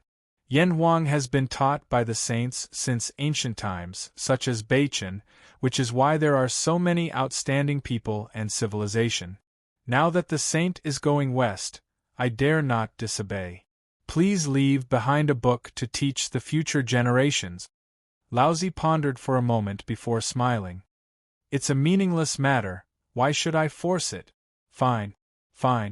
I will give you 5,000 words that will be handed down from generation to generation, the meaning of morality. Ishi did not dare to be negligent. He called for someone to bring him a bamboo slip with a knife and a brush. Then, he sat down and engraved Laozi's words on the bamboo slip. Laozi's words were the epitome of Taoism, and Ishi carved them down. It was 3 a.m. The Monkey King was kneeling outside the door, while the green ox was leading the herd behind the house. Both of them could hear Laozi's words. They were so intoxicated that they did not realize that the sky was bright, but they were not sleepy at all. Chen Ong pushed the door open and saw the Monkey King still kneeling outside. What are you still kneeling for? Heaven and earth are free and unfettered, the world is vast. You can go wherever you want. As he spoke, he wanted to close the door. Monkey King only kowtowed and said, Master, please listen to me. Chen Ong only looked at him. The Monkey King cried and said, I've already redone my homework. I'm already regretful for deceiving Master that day. I can't wait to get back to that day and kill those distracting thoughts with a stick. I was originally a natural stone monkey without any parent. I was born and raised by the heaven and earth. I mingled with the other monkeys and was unbearably rough. Fortunately, Master created me. He did not despise me for being stubborn and slow-witted. He taught me the path of Taoism and understood the truth. When I was apprenticed to Master, I only had the thought of immortality. However, after hearing Master's teachings and understanding of the truth, I have the heart to pursue Taoism. If Master chased me away, I really don't know what to do next. It's like I'm stuck in the mud. Patriarch, please have mercy on me and spare me this time. Come with me. Chen Ong brought the Monkey King to see Lao Dan. He bowed to Lao Dan and said, "Please help me, immortal Tai Ching." He then turned to the Monkey King and said, "You're originally a spiritual creature created by the heaven and earth. The heaven and earth gave birth to you but did not teach you. After witnessing the death of the old ape in the mountain, you realized the great horror between life and death. You have the heart to pursue Taoism and immortality. This is your natural Tao nature. Now your wish has been fulfilled. However, you have to know that achieving immortality is just a small matter. The stubborn stone in the mountain can live for thousands of years. It was born from the creation of the heaven and earth. It has the same lifespan as the heaven and earth. However, it is also immortal and will not be affected by life and death. Before you transformed, you were already a celestial stone. Why are you asking for it?" The Monkey King said, "I was a stubborn stone when I was alive. I didn't have 7 orifices. Although I have some spiritual energy, I'm still a dead thing. How can I be compared to you?" "You also know that you can't be compared to me?" Chen Ong asked. "Now that you've obtained some Tao Qi, you're complacent and think that you can live forever. You're lazy in pursuing the Tao, and you're not diligent in learning. You've only learned from me for 3 months and you think that you've obtained the Tao?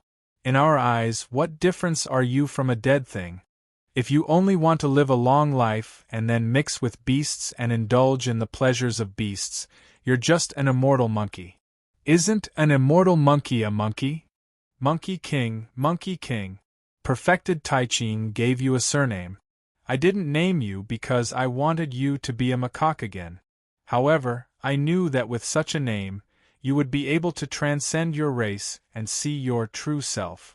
After getting a name, you're no longer just a stone monkey, not just a macaque, not just that Monkey King, but a unique Monkey King with a name. I have to see myself clearly.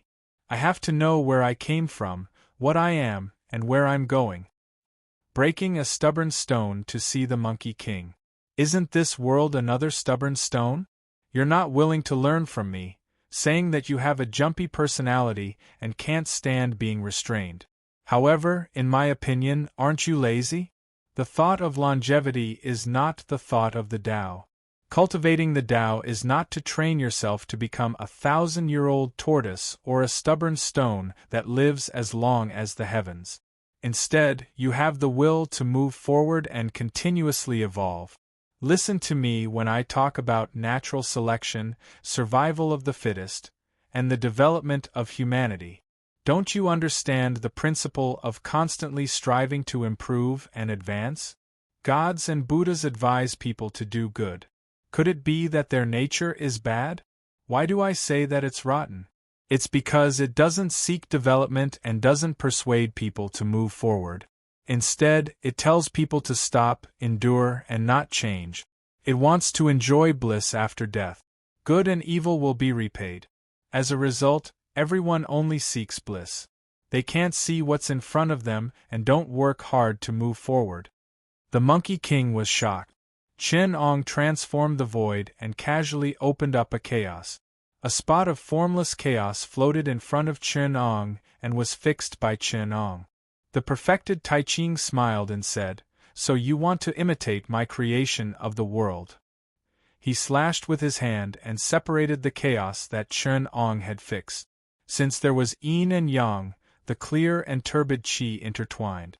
Originally, the clear qi should have floated up, and the turbid qi would have descended to separate the world. However, Chen Ong only closed his eyes. When he opened his eyes again, a thought had already swallowed the world. The thought was born from ignorance, and it gave birth to Brahma, and it gave birth to knowledge.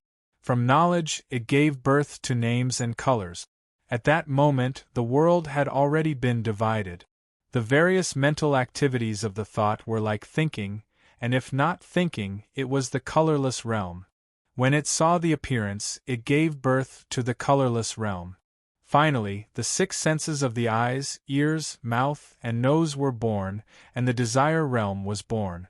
It sounded complicated, but it was actually simple. It was just a dream that Chen Ang's thoughts had. The thoughts in the dream turned into the world that Laozi had opened up. From ignorance there would be mental activities. Movement was action, and mental activities gave birth to consciousness. Consciousness would then recognize names and colors, which were all kinds of colors. When consciousness felt colors, it was divided into 3 levels. Without the feeling of colors, all mental activities were empty and were born as the colorless realm. All consciousness felt the concept of matter. When consciousness felt everything on matter, it was the appearance of color. This was the color realm, which included specific feelings and various concepts. The feeling of specific senses, namely the senses of the eyes, ears, nose, tongue, body, and mind, was the desire realm. When Chen Ong opened his eyes again, the chaos had already turned into a complete universe. It only existed in Chen Ang's dream. Chen Ong waved his hand casually, and the Monkey King was unable to stand still. He fell head first into the world of Chen Ang's dream. The creation of this world was opened by Chen Ang's understanding of the Dharma. The impermanence of all actions and the anatta of all dharmas were the first foundation. The impermanence of all actions meant that everything in the world would change in an instant. This was similar to the materialism, where everything was moving and changing. Chen Ong comprehended it without any hindrance. However, the second seal, the anatta of all dharmas, was the most fundamental difference between idealism and materialism. The first difference was whether humans could understand the world. Chen Ang's worldview believed that humans could study and understand the world. This was the theory of knowability. However, Buddhism believed that there was no other self apart from the self. Apart from the self, there was no other self. Apart from the self, there was no other self. Apart from the self, there was no other self. Apart from the self, there was no other self. Only the self, which was the consciousness itself, could be understood. The so-called cultivation was the process of understanding the self. From knowing oneself, Buddha discovered the emptiness beyond the form, but he also discovered that apart from the self, all other substances and even life could not be recognized. Their consciousness could never be known, and they could never obtain things beyond the form. In other words, one could only be sure of the reality of one's own consciousness, but could not be sure and recognize the consciousness of others. It was like a brain in a vat, a world in a dream. Since apart from the self, everything was form, and the emptiness was in the self, then it could be determined that the world was in the self. As long as the self could perceive the world would exist. If the self could not perceive the world, then the world would not exist. Everything was just idealism. Everything in the world was not moved by the wind, nor was it moved by the banner, but by the heart. The self moved. Since the world was in the self, then there was another question. Where did the self come from? This was the origin. The Buddha believed that the self came from the Namo, and the Namo gave birth to action, which was the spiritual activity. The action gave birth to knowledge, which was the consciousness. Through the consciousness, one would know the form of the world, and learn about the cause and effect behind the form, which was the Tao, the emptiness, and the rebirth of all material attributes, which were the form and the form. Finally, the specific feeling of the various senses would be realized, which was the realm of desire. Therefore, there was all touch, which was all the contact between the consciousness and the outside world. Then there was the feeling of touch, which was the emotional reaction to touch. From the feeling of touch came love. Love was desire and greed. Love came to take, and then the desire drove people's behavior and pursuit. From taking came to have. The behavior and pursuit produced cause, and from cause came to effect. In the end, death destroyed everything. This process was the origin of everything. From Chen Ang's point of view, it was the process of the birth of consciousness and the understanding of the world. If consciousness was seen as the only reality, then it was the process of the birth of consciousness and the creation of the world. Chun Ong created the world with the origin. The thought-swallowing Lao Jun opened up the two Qis, which was because there was no self outside the heart, and everything was only the heart. The clear and turbid Qis opened up by the Lao Jun naturally did not exist, but were perceived by Chun Ang's thoughts. Then there was the Namo, which gave birth to knowledge, knowledge gave birth to name, and name gave birth to 6 root. The 6 roots gave birth to touch, touch gave birth to feeling, feeling gave birth to love, love gave birth to taking, taking gave birth to existence, existence gave birth to life, and then death. This was the reincarnation of a world. Brahma created the world with a dream, and that was it. To the Monkey King at this moment, wasn't Chun Ong Brahma? In Chun Ang's dream, all his feelings were formed by the desire realm. All matter was color, and the great Tao was just a colorless sky. Emptiness was not different from color, and color was not different from the emptiness of emptiness. Everything, feelings, material attributes, and even the invisible laws behind everything were formed by Chun Ang's consciousness. The more subtle action and ignorance were things that only Chun Ong could sense. The Monkey King seemed to have been reduced by Chun Ong and was trapped in the color. It was like a brain in a jar, a world of information. On the other hand, Chun Ong used this opportunity to discuss the Tao with the Grand Pure One. He used a world as a chessboard and used each other's hands to verify the Tao path.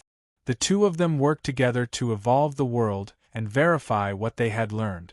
However, when the saints discussed the Tao, they often used a world as a chess piece. To the living beings of that world, it was unbelievable. As for the training of the Monkey King, it made him understand that longevity was separated from transcendence. The heart to move forward was just a stubborn stone, but it was just incidental. The two of them wanted to transform into Buddha. Chun Ong used the Buddhist Dharma that he had comprehended to open up a world and asked the Grand Pure One about the Buddhist Dharma that he had comprehended. At the same time, in this world, Chun Ong evolved the universe, stars, galaxies, and galaxies. With a single thought, he turned the universe into a physical universe, using atoms as the foundation. At the same time, he threw Wukong onto a planet that focused on technology. He first abused it with all kinds of technology, then sealed its 6 senses, and reincarnated in this universe again, turning it into a student, reading until he died, and solving problems until he died. Only after 5 to 6 reincarnations did he let it go. The Grand Pure One shook his head and smiled. Heavenly Venerable, why are you making things difficult for your disciple? It's a joke. Chapter 838. Chun Ang's dream world and Taoist Tai Ching's place only took a moment, but the dream world had already opened up for a period of time. The dream world had all sorts of strange things that could not be described in a single sentence. The two sages seemed to be quietly observing the world, but in fact they were evolving the Hinayana Buddhism. In the Hinayana Buddhism, only I was supreme. What form of self-nature was originally pure? What form of self-nature was originally undying? What form of self-nature was originally sufficient? What form of self-nature was originally unshakable? What form of self-nature was able to give birth to all kinds of dharma? Chun Ang's thought transformed heaven and earth, but in fact, after the origin of ignorance, 3,000 troubles were born, and the appearance of emptiness was born. This world went through all kinds of tribulations, such as creation, rebirth, destruction, and emptiness. After 1296 million years, it suddenly disappeared. The Monkey King had reincarnated 9 times and witnessed the collapse of Chun Ang's galaxy, the collapse of neutron stars, the extinction of stars, the eruption of black holes, and the ignition of stars. He was even sent into a reincarnated planet similar to Earth by Chun Ong and was reborn as a student. He went through all kinds of examinations and studied tirelessly. After receiving such lessons, he saw the destruction of the universe and the suffering of sentient beings. He saw some strange beings in the galaxy who could live forever encountering the collapse of the world. A plasma being hatched from a planet had a lifespan that was even longer than the Monkey King. However, when the universe collapsed, the emptiness was no longer there. In the great tear of the galaxy, countless planets disintegrated. Even though the living beings were born with great supernatural powers, they had no choice but to turn into ashes. There were also beings that existed independently and transcended the material world.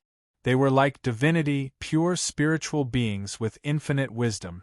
They could discover all Dharma in an instant. In the heat death, entropy increased immeasurably, and negative entropy was worn down into the sea of heat. All kinds of unimaginable immortals perished in the universe. Among them, great horror, great disaster, and great destruction were extremely terrifying. The Monkey King could see it and knew that the immeasurable Heavenly Lord was also terrifying. The destruction was boundless, the calamity was boundless, and the suffering was boundless. The Lord of Infinite Maha was merciful, but he was also merciless.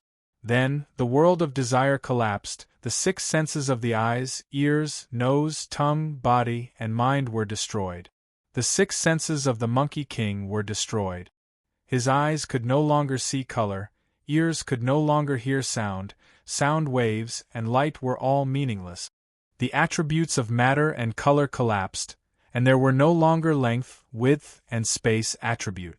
The shape collapsed, and the concept of mass disappeared. The concepts of color and color became meaningless when the six senses were destroyed. In the end, the universe had no words, no thoughts, and no names. 3 of the 4 dhyana heavens in the world of color fell, and only consciousness existed alone. The attributes of matter and the world of color had been destroyed, leaving only the various connections behind the attributes of matter in the world, that was, the existence of emptiness. It was the 4 tribulations of success, destruction, and emptiness. The universe was also destroyed. The perfected Tai Ching and Chen Ong worked together to evolve the life and death of the world with one thought. They confirmed all kinds of Buddhist Dharma. The Monkey King was immersed in it and could only obtain one of them. For the perfected Tai Ching and Chen Ong, they could only comprehend each other's wisdom and Buddhist Dharma. Hence, they looked at each other and smiled. The perfected Tai Ching stretched out his hand and plucked the world formed by Chen Ang's thoughts. He shook it and the Monkey King rolled out of the world. The Monkey King felt that the memories of the Yuan Hui in that world were empty. It was because after the world formed by Chen Ang's thoughts was destroyed, the appearance in his memories had transcended. The memories of more than 120,000 years had lost the attributes of matter and were in chaos. The Monkey King was still far from the realm of Chen Ang's Grand Pure One. How could he distinguish it? Only when he comprehended the appearance could all kinds of emptiness exist. However, he could not explain it clearly. The Monkey King bowed and said, "Ancestral Master, I've comprehended. Everything in the world has its end. Everything is impermanent. How can there be permanence in the world? That old man Gautama, the Jade Emperor, can't even be around. If he is, wouldn't Gautama be lying to himself? I know that the 2 of them will definitely be destroyed. Even the immortals and Buddhas can't be around forever. The immortality that the immortals and Buddhas mentioned is just a joke. In the eyes of the 2 ancestral masters, the longevity that the immortals and Buddhas mentioned is just a peanut being destroyed. When the ancestral master saw that I was immersed in the joy of longevity, he used this to enlighten me. Success, past, bad, and emptiness are the principles of the world. If I give up when I obtain longevity, I won't turn bad and become nothing in the end. If the immortals and Buddhas don't move and don't change, they will reach the end of the past and can't go up anymore. They can only go down and look free. In fact, they are just waiting for death. You monkey, why are you talking about Zen in front of me and fellow Taoist Tai Ching? Chen Ong smiled and said, "Could it be that you want to fire me as your master and go back to Gautama?" The Monkey King changed his words and said, "Ancestral Master, disciple has already comprehended that longevity isn't the end of the path of Tao. If you don't go, you will be bad. When yang ends, Yin will be born. If you don't change, you will die. I'm only willing to learn sincerely and chase after the great Tao.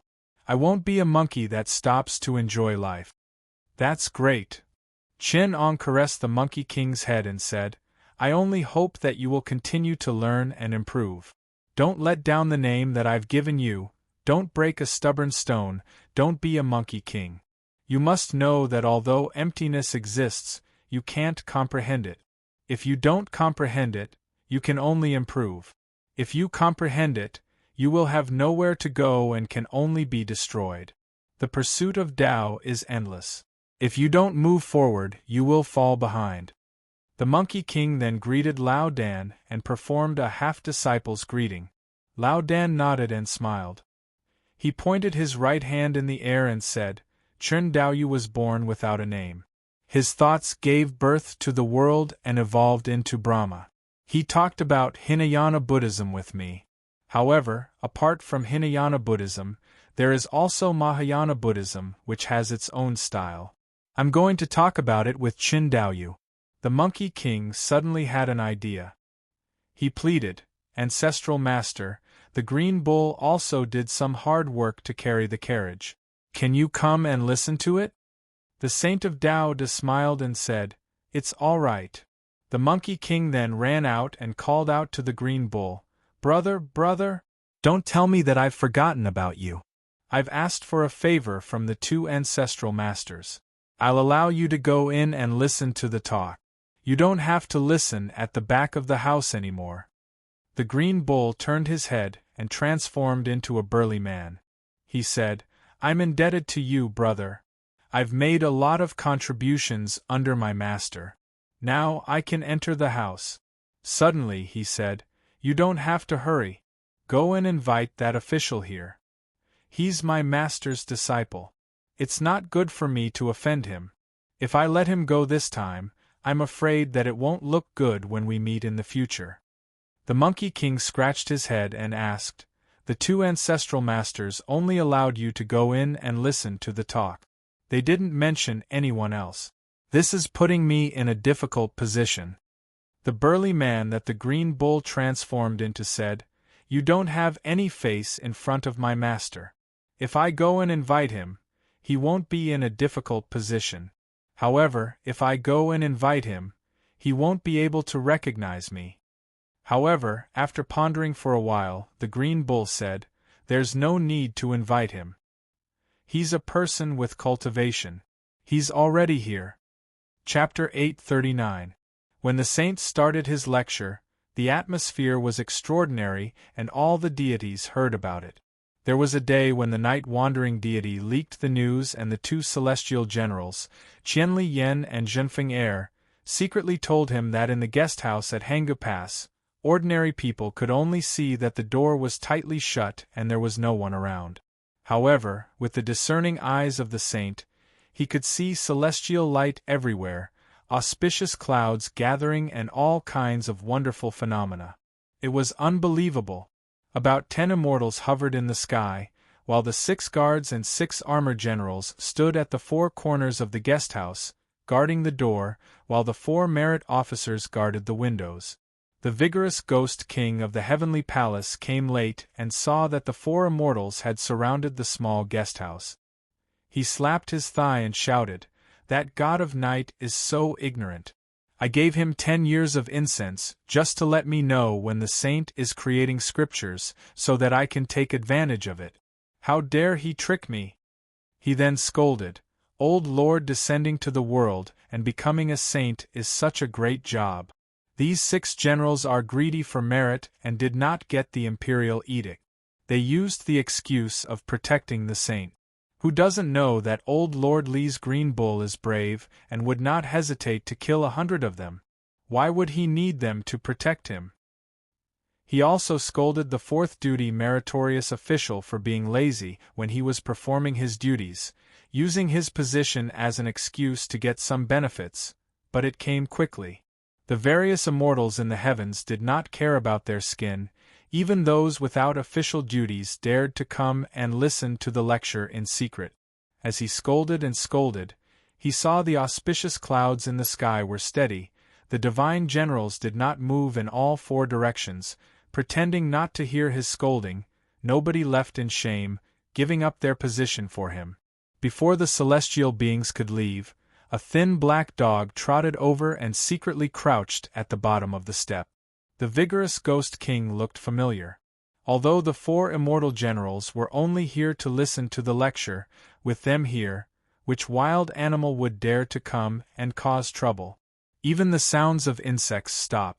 Such a big thin dog, and the 6 generals pretended not to see it. The Ghost King did not know which celestial it was and was envious. Another sparrow flew over and stopped outside the window. The Ghost King did not know what was good for him and blurted out, "Is that Erlang Xianxing?"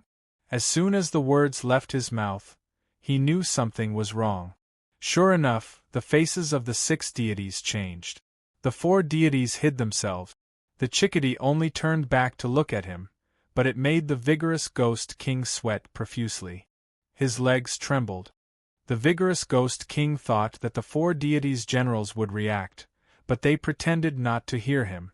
The Ghost King secretly cursed, "What a cunning deity general!" The Herculean Ghost King knew that he had offended true Lord Xianxing, and was reluctant to leave. He could only turn into the size of a bug and sneak under the door. In the guest house, the old turtle held the world of Chen Ang's dream in his hand. It was as small as a mustard seed. The sage pondered for a moment and pointed his left hand in the void. Jade light turned into a circle and formed a 3-foot square pond. The mustard seed world was infinitely small and vast. It fell in the middle of the water mirror square pond, but it took root and sprouted. It even formed a few trembling flower buds. In an instant it grew into a jade-like cute lianhua. This scene did not scare the Monkey King and Yi, but the 4 deities' generals were dumbfounded. The Monkey King had not cultivated for a long time and did not know the immensity of heaven and earth. Even if the Taiching Jinren opened up a world in front of him, he might not be scared. Didn't Chen Ong and the Taiching Jinren work together to do that just now? However, he was ignorant of common sense, so he was not surprised. The 4 deities' generals were knowledgeable and could see that the wind, earth, water, and fire in the world controlled by the Taiching Jinren were all destroyed and planted the Lianhua. The Lianhua was real, so was the world. The Lianhua had 2 forms. One was the real Lianhua, and the other was a pure land of ultimate bliss hidden in the flower bud. There were 3,000 Buddhas, 800 Arhats, and even a Gautama Buddha sitting in the center of the Lianhua. The Buddha of Spirited Mountain in West Heaven was preaching about the Dharma assembly when he paused and stopped. He looked up and saw that the pure land of ultimate bliss was like a Lianhua that had not bloomed. His gaze passed through the Lianhua and looked at the 2 boundless Taiching Jinren and Chen Ong outside the pure land of ultimate bliss. He smiled. The Bodhisattvas were shocked when they saw the Buddha holding the flower and smiling. The golden Brahma flower bloomed brilliantly. The Buddhas who were listening were all silent. Only Kasyapa broke into a smile. In the guest house, Chen Ong said, "In the Lianhua," Sakya smiled while holding the flower. The Buddhas didn't understand what he meant, only Kasyapa understood and comprehended our Mahayana Dharma. "I wonder what you all have comprehended?" The Monkey King said, "Just now, the Patriarch gave birth to the world with a thought. Now that the old Lord turned the world into Lianhua with a thought, he saw that the 5 skandhas are all empty. The Patriarch created the world through karma. All dharmas are caused by karma, and all phenomena depend on the conditions of me. I have something, so this exists. I am born, so this exists. I have no cause, so this doesn't exist. I am the cause, and all dharmas exist because of me. I don't wait for karma, and I'm an independent existence. All dharmas are empty, and only I am self-nature. Therefore, form is not different from emptiness, and emptiness is not different from form. Form is emptiness, and emptiness is form. The same goes for perception, action, and consciousness. The Monkey King's words were complicated, but the celestials could understand it. The emptiness, he said, was the emptiness, or the emptiness of self-nature. He meant that Chun-Ang's karma created the world, and everything in the world was created by Chun-Ang's consciousness. The existence of idealism couldn't be separated from the relationship and conditions of Chun-Ang's idealism. In other words, if Chun-Ang couldn't feel it, everything wouldn't exist. Therefore, all physical attributes, form, all kinds of feelings, perception, from the six senses, all kinds of cognition, thinking, consciousness activity, action, and all kinds of consciousness, belonged to the emptiness of self-nature. They couldn't be separated from relationships and conditions to exist independently. Chun-Ang shook his head and said, "This is Hinayana Dharma. There is no self outside the heart, and everything comes from the origin of ignorance. This is not the Mahayana Dharma that I want to talk about. Let me ask you, is the world of spirited mountain in the flower real or fake?" The Monkey King mustered up his courage and said, "I came from the countryside, and even if I don't know much, I know that the world of spirited mountain is far away in the western land of ultimate bliss. How could it be in the flower of Grandmaster? Of course it's fake. Is that so?" Chun-Ang pushed the Monkey King into the Lianhua. The Monkey King felt his body lightened, and he fell into an extremely vast world. He fell from the sky and saw countless rays of Buddha from afar. There was a big Buddha sitting on the lotus platform. When the Monkey King saw the Buddha, he screamed in shock. He knew without asking himself that this was the Buddha of Spirited Mountain in the west, Rulai. Rulai opened his palm and took it. The Monkey King made a monkey head and squeaked. Suddenly, one of the Buddhas understood. When Buddha held a flower and smiled at Mahakassapa, there was a deep meaning behind it. Now that he was holding a monkey, what was the meaning behind it? Thus, the 3,000 Buddhas and 800 Arhats lowered their heads and pondered. A tiger-subduing Arhat called out, "Subdue the inner monkey, rein in the horse. The revered one of the world is telling me to hold the inner monkey in my hand." Thus, he sat upright and comprehended the profound meaning. Another long-eared Dingwang Buddha thought. Buddha held a flower and smiled at Mahakassapa. Now that he is holding a monkey, why don't I do it? He imitated the monkey head and squeaked.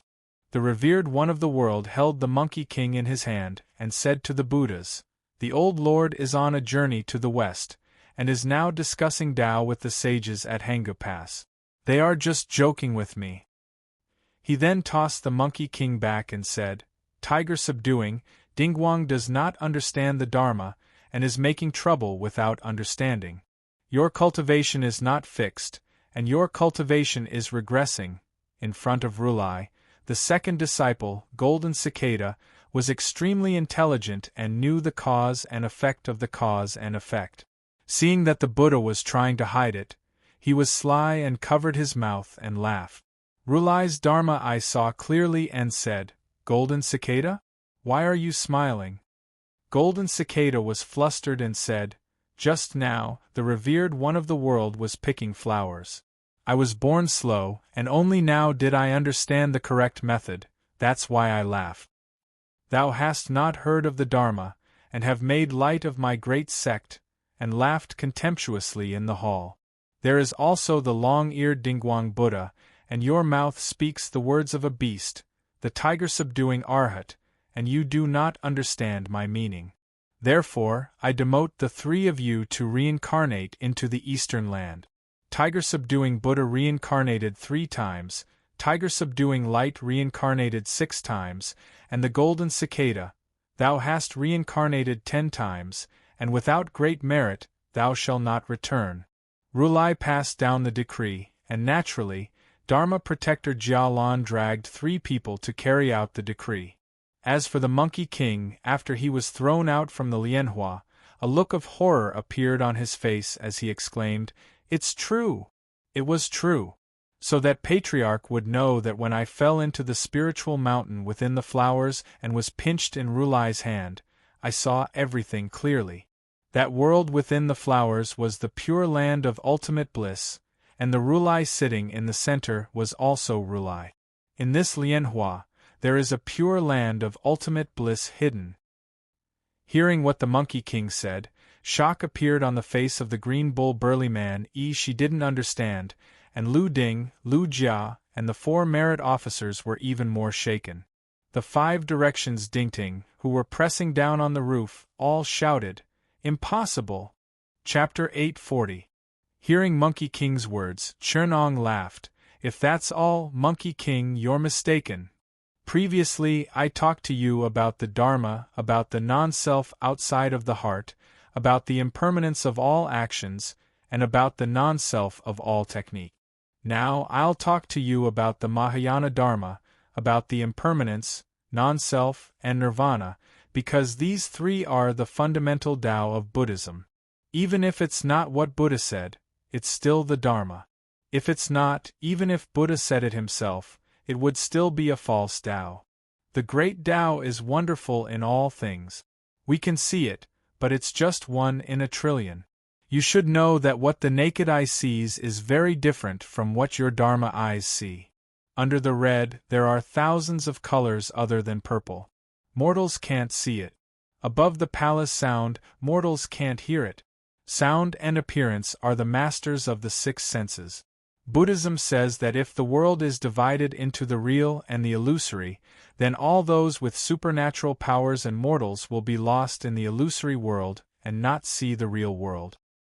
That's why Buddha says that appearance is a real and illusory image. It's like looking at flowers in a mirror or fishing out the moon in the water. Because the real world is in your consciousness, it's because of me. That's why there's no me in all techniques. They're all appearance, not emptiness. Tai Ching sage laughed. Mortals look at flowers, it's just a performance. Immortals look at flowers, it's just vitality. Buddha looks at flowers, it's just a thought. These 3 are not separated from appearance, but the real flower has no self. That's why we don't know. Wukong suddenly said, "I grew up on the shore of the East Sea. I once heard a story in the Aolai nation. It said that one day, a great wave suddenly rose from the sea and washed a divine turtle ashore. The king of the Aolai nation took all the people of the nation to see it. There were 3 blind people, but they couldn't see the appearance of the divine turtle. They had no choice but to go forward and touch it. One of them touched the shell of the divine turtle and shouted, 'So the divine turtle is a big turtle.' Another touched the head of the divine turtle and scolded him, 'It obviously looks like a flood dragon.' The last one only touched the buttocks of the person in front of him. He laughed and retorted, 'What nonsense are you guys talking about? It's obviously someone called Shineo. I touched his buttocks.' So the deities and demons in this world are all a bunch of blind people. They can only see the appearance of the godly turtle and believe it to be real. As for what it actually looks like, they have no idea. That's why the celestial beings in the heavenly court see vital chi, the Buddhas of spirited mountains see thoughts, and the mortals can only feel the appearance of sex. The celestial beings and the Buddhas laugh at the mortals, but they don't know that what they see is also the appearance of sex." As he spoke, he couldn't help but dance with joy, his monkey face winking and making funny faces. Chenong laughed at it. "You've touched the edge." Then he said to Reverend Tai Ching, "When I saw this flower, I knew it was not complete. Clinging to appearance, seeking emptiness, and obtaining truth from emptiness. It could be said that clinging to illusion and seeking truth. What he learned was the principle of borrowing the false to cultivate the true. It was to borrow all kinds of obsessions to seek the complete form and get closer to the truth. I don't seek to comprehend the Tao in a day. I just want to gradually get closer." Chernong was talking about the pursuit of science. He used the appearance as a metaphor for the truth of scientific research. That was to use the material attributes of things to explore the laws and connections behind them, which was emptiness. Through this law and connection, one would turn into a deeper understanding of the material attributes of things and finally reach the process of gradually approaching the truth. That was Chen Ang's desire to seek the Tao. If he were to use the Dharma as an analogy, he would be close to emptiness and close to emptiness to break through a layer of appearance. He would pursue the realm of all Dharma. In the Mahayana Buddhism, such a method could be said to be deeply obsessed and contrary to it. The Grand Pure One only sighed. Fellow Taoist, you can be said to be a person with great perseverance, great determination, and great wisdom. However, if you don't seek liberation, I'm afraid it will be detrimental to the Tao. He watched as Chen Ong tapped slightly on the lianhua on the spirited mountain. A white lotus was formed from countless strings, turned into quarks, and then gathered into atoms. Finally, it formed a cell, divided and grew, and a lianhua bloomed. However, there was a material world in the lianhua. It was born from the explosion of point particles. In the blink of an eye, the universe cooled down and gathered into a galaxy, opening up a boundless sea of stars. The various principles of Chen Ang's exploration of the material world were condensed in this flower. There was an information model of the universe, covering various information phenomena in the macroscopic and microscopic levels. Although the Monkey King had a pair of psychic eyes, he could only see a fraction of this flower. Although he understood it, his mathematical foundation was too poor. He only knew a little about it. Only the Grand Pure One had seen the wonders of it and understood it in his heart. Chen Ong asked, I wonder what this flower looks like in the eyes of the Grand Pure One? Lao Dan pondered for a long time before sighing slowly. The Tao begets one, one begets two begets three, and three begets all things. All things bear yin and embrace yang, and the qi is harmonious. He pointed in the void with his right hand, revealing a bit of chaotic qi of vitality. Then, the yin and yang were transformed, and the three elements were activated. A green lotus was created out of thin air, containing a world of qi of vitality. It floated in the sky and sank to the ground. Then, the infinite qi of vitality gave birth to all things and nurtured all things. One is the gathering, dispersing, and condensing of qi of vitality to give birth to all things. He pointed in the void with his left hand. Suddenly, a golden lotus appeared from the void. He continued, the other is the thought of the power of vow, which can be formed with a thought. Chen Ong smiled and suddenly said, the flower is over there. Lao Dan clapped his hands and laughed, the flower is over there. There was a world of thought in the golden lotus, which was the dream of Laozi. It was exactly the same as the creation that Chen Ong had previously. The two worlds showed the appearance of all things that Laozi had seen through. All kinds of qi of vitality were born, and the power of vow was manifested. It was incredible. Chen Ong had to study for a long time before he could learn and comprehend all kinds of Tao fruits in the two lianhua flowers. After all, the Green Bull and the Monkey King were creatures of this world. They were more clear about the world of qi of vitality, and they were not unfamiliar with the world of thought. Instead, they could comprehend a lot of things. Although it was not much, it was still terrifying. The mountain sparrow that Erlang Shaoxing transformed into was even more fascinated by the three lianhua flowers. He could not help but fly into the hut. However, the expressions of the Lu Ding and Liu Jia, immortal generals, changed. They thought to themselves, why is Erlang Shaoxing so reckless? He has offended the sage. What should we do? We can't stop him, nor can we not stop him. Why make things difficult for us? Quan Yi thought for a while and said, after all, he is the nephew of the great heavenly Lord Jade Emperor. How can we offend him? In the future, we can just apologize to the Grand Supreme Lord Laozi. The Grand Supreme Lord did not do anything, so he will not be calculative with us. After all, it was the authority of the great Jade Emperor that suppressed the Grand Supreme Lord, allowing Erlang Shaoxing to fly to the branch of the lianhua flowers. The Monkey King and the Green Bull could not understand what they were saying. Ishi was even more confused. He could only ask the sages, why are the two sages laughing? Is there a deeper meaning behind it? The great dharma of Buddhism is to create something out of nothing. It is often regarded as an illusion by the heretics, but that is not the case. Everything in the world is formed by the great Tao. Where the Tao is, everything exists. Arhat is able to use the Buddha's light in his heart to guide the Buddha's Dharmakaya. He's able to reach wherever he wants with his mind. He's able to create a Buddhist country in his palm and a world in the sand. When Chen Ong explained, he interspersed some wonderful supernatural powers. He explained clearly the Dharma of Buddhism, the heart light escape technique, the Buddhist country in the palm, and the eternal sand world. It was just that the principles were obscure and difficult to understand.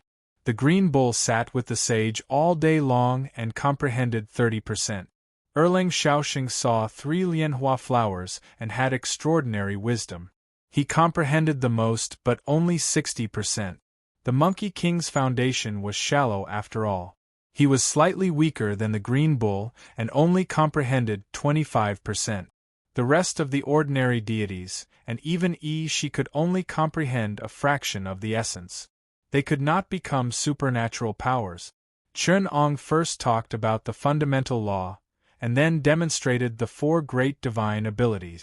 Although it was clear that he touched upon the fundamental meaning of the Mahayana scriptures, only those with profound wisdom could understand the pure land of ultimate bliss, deliver all living beings from suffering, and even reincarnation, the secrets of the underworld, and the profound truth of the spiritual mountain. So the Western Paradise spirited mountain was not here, not there, not in the middle. It was not in Chen Ang's flower, nor was it in the Western Paradise. The spirited mountain was in everyone's heart, at the top of the beer. The Buddha used his great power and wisdom to form the spirited mountain and form the pure land of ultimate bliss. This mountain was Mount Meru, the place where all living beings were enlightened. Seeking inward was the foundation of consciousness. Seeking outward was the manifestation of the Buddha, the pure land of ultimate bliss. Chen Ang's spirited mountain appeared in the flower. It wasn't that he had conjured a spirited mountain, but that the spirited mountain was actually there, and Chen Ong had seen it. That was why there was a Tathagata sitting on the throne and 3,000 Buddhas listening to him. The emptiness of the world floated in form. Outside of form, all living beings existed. That was why all living beings existed in emptiness. When one saw emptiness, one would see form. If one wanted to see form, they would see form.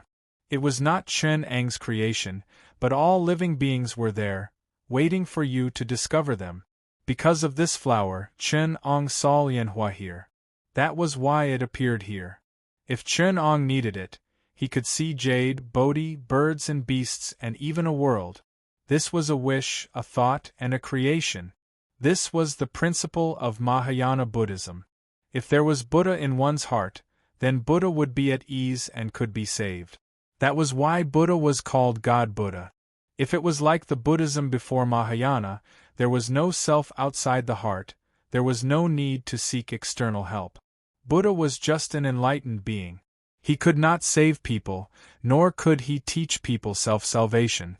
Therefore, in Mahayana Buddhism, the monks cultivated internally and learned Dharma.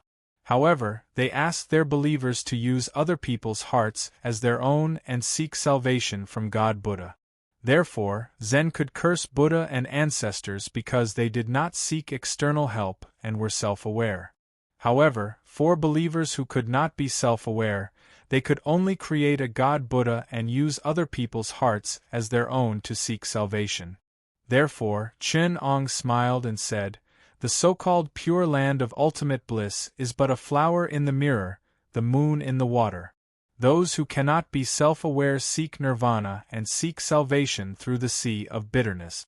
The so-called Bodhisattva's way is just an illusion. It has to be the true self." After the 2 sages finished talking about Mahayana Buddhism, they sensed that they had finished talking. They immediately stopped and let the 3 of them go back to realize on their own. Chen Ong turned around and gave Monkey King the homework that he owed for the past 2 days, and chased him back to study. The immortals in the surroundings dispersed, and the auspicious clouds in the sky disappeared. Only the mountain sparrow bowed 3 times to the 2 sages before flying away. A black dog chased after it. Tai Jinxing arrived late in the sky. Looking at the scattered immortals, he slapped his thigh and said, "The great heavenly venerable sent me to deliver the decree. Who would have thought that I would be called by the barefoot immortal and be late? The Grand Supreme Elder has already gone back to sleep. How can I reply to the great heavenly venerable's decree?" Fortunately, the surroundings were quiet and did not disturb the spiritual mountain. "I can go back and report to the great heavenly venerable." As he spoke, he pulled the vigorous Ghost King who had left late and asked, "Have the 2 sages alarmed the spiritual mountain?" The vigorous Ghost King replied, "Lord Tai Jinxing, you're late. The spiritual mountain has not been alarmed, but you did not have the chance to see the saint's great mystical abilities. What a pity!" Chapter 841. 1 month after the lecture on the Tao, Wukong learned differential calculus and integral calculus. He learned vector and tensor, group theory, special functions, polynomials, and the elementary level of function calculus. After all, he was a heavenly stone monkey and was able to learn the Tao and understand mathematics. His progress was quite optimistic, and his attitude could be considered as hard-working. Hence, it wasn't surprising that he had such achievements. The Green Bull also listened a few times. He had not learned the basics in front and was also a traditional demon. He was very interested in divine abilities and Dharma spells. He knew the basic Tao but was not proficient in it. Therefore, he gradually stopped coming. After all, he could not even understand the approximate value of algebraic equations, Taylor series, complex equations and trigonometric functions. What was the point of staying there? On this day, Chen Ong was discussing the special theory of relativity with Wukong when Yi Shi came to invite him. Yi Shi was only wearing a linen robe that had been washed white. He knelt before Chen Ong and respectfully handed over the customs clearance document, saying, "I have resigned from my position as a customs officer and am willing to follow the 2 sages to seek Tao and educate the people. I only wish to serve by your side and listen to the 2 sages' moral teachings." Chen Ong nodded and smiled. Of course. He took the customs clearance document and let Yi Shi leave. Chen Ong instructed Monkey King to pack up the carriage, bring the Green Bull over and take care of his luggage. After everything was ready, there were still a few hours before they left. He told him to enter the hut and close the door. "The teachings are not to be spread to 6 ears. Wukong, you are my disciple. Although there are times when you are naughty, after being taught a lesson, you understand the truth and study hard. I have also seen you studying hard these past few days. Although the sages preach Taoism and not Taoist Tai Ching, we talk about the fundamental Taoism, the root of all Taoism. All secret techniques are just small Taoism. Just like branches and leaves, as long as the foundation is strong and the wood is lush, the branches and leaves will naturally grow. Therefore, although I have not taught you any insignificant skills, you have already cultivated to this point, and you have many extraordinary abilities. However, the minor Tao often contains the secrets of the great Tao. Although the divine power is only a minor matter, it can also verify the great Tao and even help you better understand the great Tao. This is the relationship between the foundation and the application. I don't forbid people from learning my great Tao, but it's because this great Tao is hard to achieve. One more person who knows it means one more fellow Taoist. Isn't it wonderful to study the great Tao together? But that divine ability is different. No matter how many people in the world know how to use it, what use is it to me? The basic science that I impart is the foundation of the great Tao, so I can impart it to everyone. However, the divine abilities and secret arts are still fine if they use crude methods to comprehend them. What I'm secretly imparting here is the pinnacle of application, so I won't spread it to anyone else. Firstly, if someone with a bad temperament obtains it, he won't be able to do anything good. Secondly, I also look down on those ignorant and incompetent people. How can a mediocre person be worthy of my teachings? Ancestor, this disciple understands this logic. The Monkey King kowtowed. Then today, I'll impart to you a secret divine ability, the application of magical arts. This divine ability has its own logic. Your current foundation is still shallow, so it's most likely hard for you to delve into the fundamentals. However, you still need the assistance of this divine ability in order to learn better. However, you have to remember, no matter what, you mustn't lose your heart to pursue the Tao. You must be lazy and playful, only knowing that the divine ability is cheap and powerful. If you sink to this point, our master-disciple relationship will be over. Although the divine ability is cheap, you have to guard your heart. Don't be greedy for its convenience. Remember, it's just a ladder on your path to the great Tao. After using it, you have to throw it to the back of your mind. Don't neglect the essentials. The Monkey King kowtowed in thanks. He listened attentively and knelt on the ground. Chenong said, "You're a stone monkey. Using Master's magical arts, you're a silicon-based creature. This divine ability is tailor-made for you. It's hard for anything with flesh and blood to be proficient in it. I'll teach you mathematics, physics, electricity, and magnetism. Do you know anything about it? Lightning is the core of the transformation of yin and yang. Although disciple only has a superficial understanding of it, I'm proficient in controlling lightning and magnetic field. I know that there's boundless profoundness in it. Just the lightning of yin and yang, the lightning of impermanence, the lightning of the outer layer of the atom, and the lightning of electromagnetic waves. There are boundless profoundness in it. The knowledge within is boundless and profound. Disciple only knows a tiny fraction of it. The Monkey King had a protruding mouth and monkey cheeks, but he had the face of the god of thunder. What he didn't say was that when the sky above Hangu Pass was filled with lightning, he had used the thunder arts to play tricks on the god of thunder and mother of lightning, giving them a fright. Although he didn't dare to show off in front of Chenong, he knew that the thunder arts he had learned had long surpassed the god of thunder and mother of lightning. If he went to the celestial heavens, he would be able to create the 9 heavens universal electromagnetic divine thunder celestial to play with. It's good that you know how shallow your knowledge is. Chenong nodded and said, "When I taught you electromagnetism, I only studied the root and skipped over the branches and leaves. Do you think the branches and leaves of the art of Tao are easy to look at? It's also boundless profoundness and extremely profound knowledge. You'll have to make up for it in the future. Let's not talk about this. The supernatural power I'm going to teach you is derived from the branches of electromagnetism, circuits and integrated circuits, semiconductors, and so on. It's a cutting-edge application in computer science.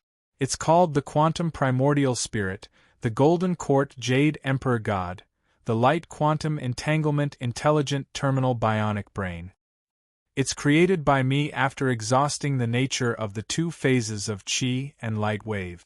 Using silicon as the base, it changes the shape of the organs externally and cultivates a different type of light quantum qi internally.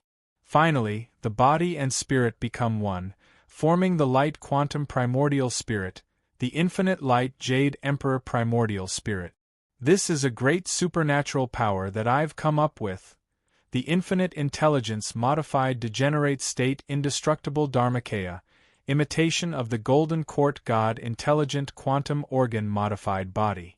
The nuclear vital qi fusion and fission of the Zhu Rong furnace heart, the 3-phase matter recombination of Gonggong Buzhou kidney, and other organs are still in development. Only the brain god has completed the first stage of development. This great supernatural power is the fundamental dharma that I've planned for your future. You have to remember that all supernatural powers and spells are based on the art of Tao.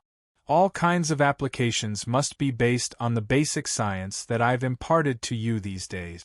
Otherwise, even if you manage to cultivate the third stage of my plan, the 360 gods around you, the 125,600 little gods in 1 yuan, you'll just be a puppet that I've created long ago." Now that the root of the problem was revealed, the Monkey King was enlightened. He engraved every word in his heart and thanked Chun Ong for his kindness. At that moment, Chun Ong taught him how to strengthen his qi, train his primordial spirit, change the substance, and restructure the brain.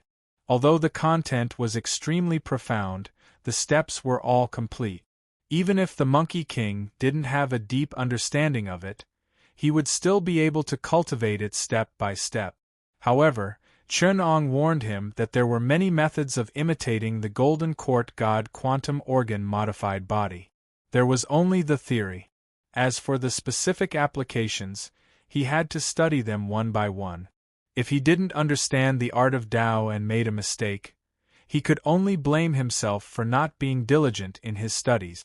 The Monkey King simply modified his brain. He reconstructed 3 to 4 silicon chips in the stone monkey's brain before he managed to memorize the blueprints that Chun Ong taught him. The contents of the blueprints were about 2 ps or more.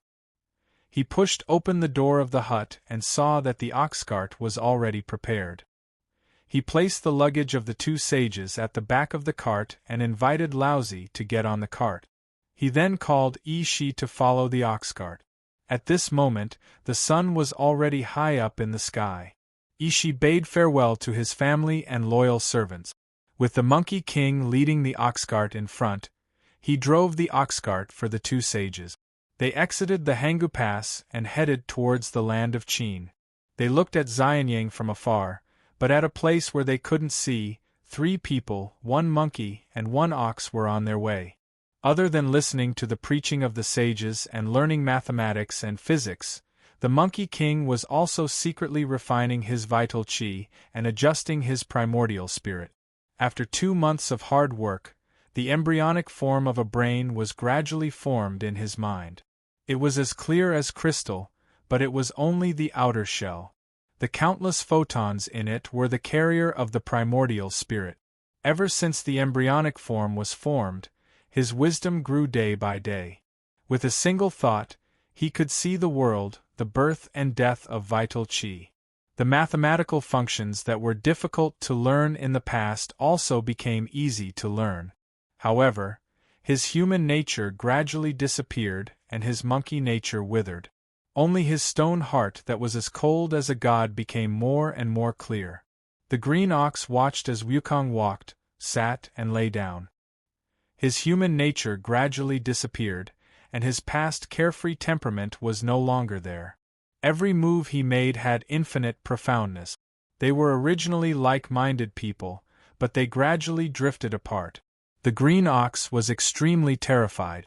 At night, he broke the rules of the past and quietly asked Laozi, "Master, what happened to my brother? How did he become like this?"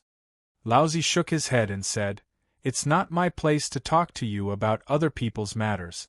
The immeasurable Heavenly Lord has his own secret technique.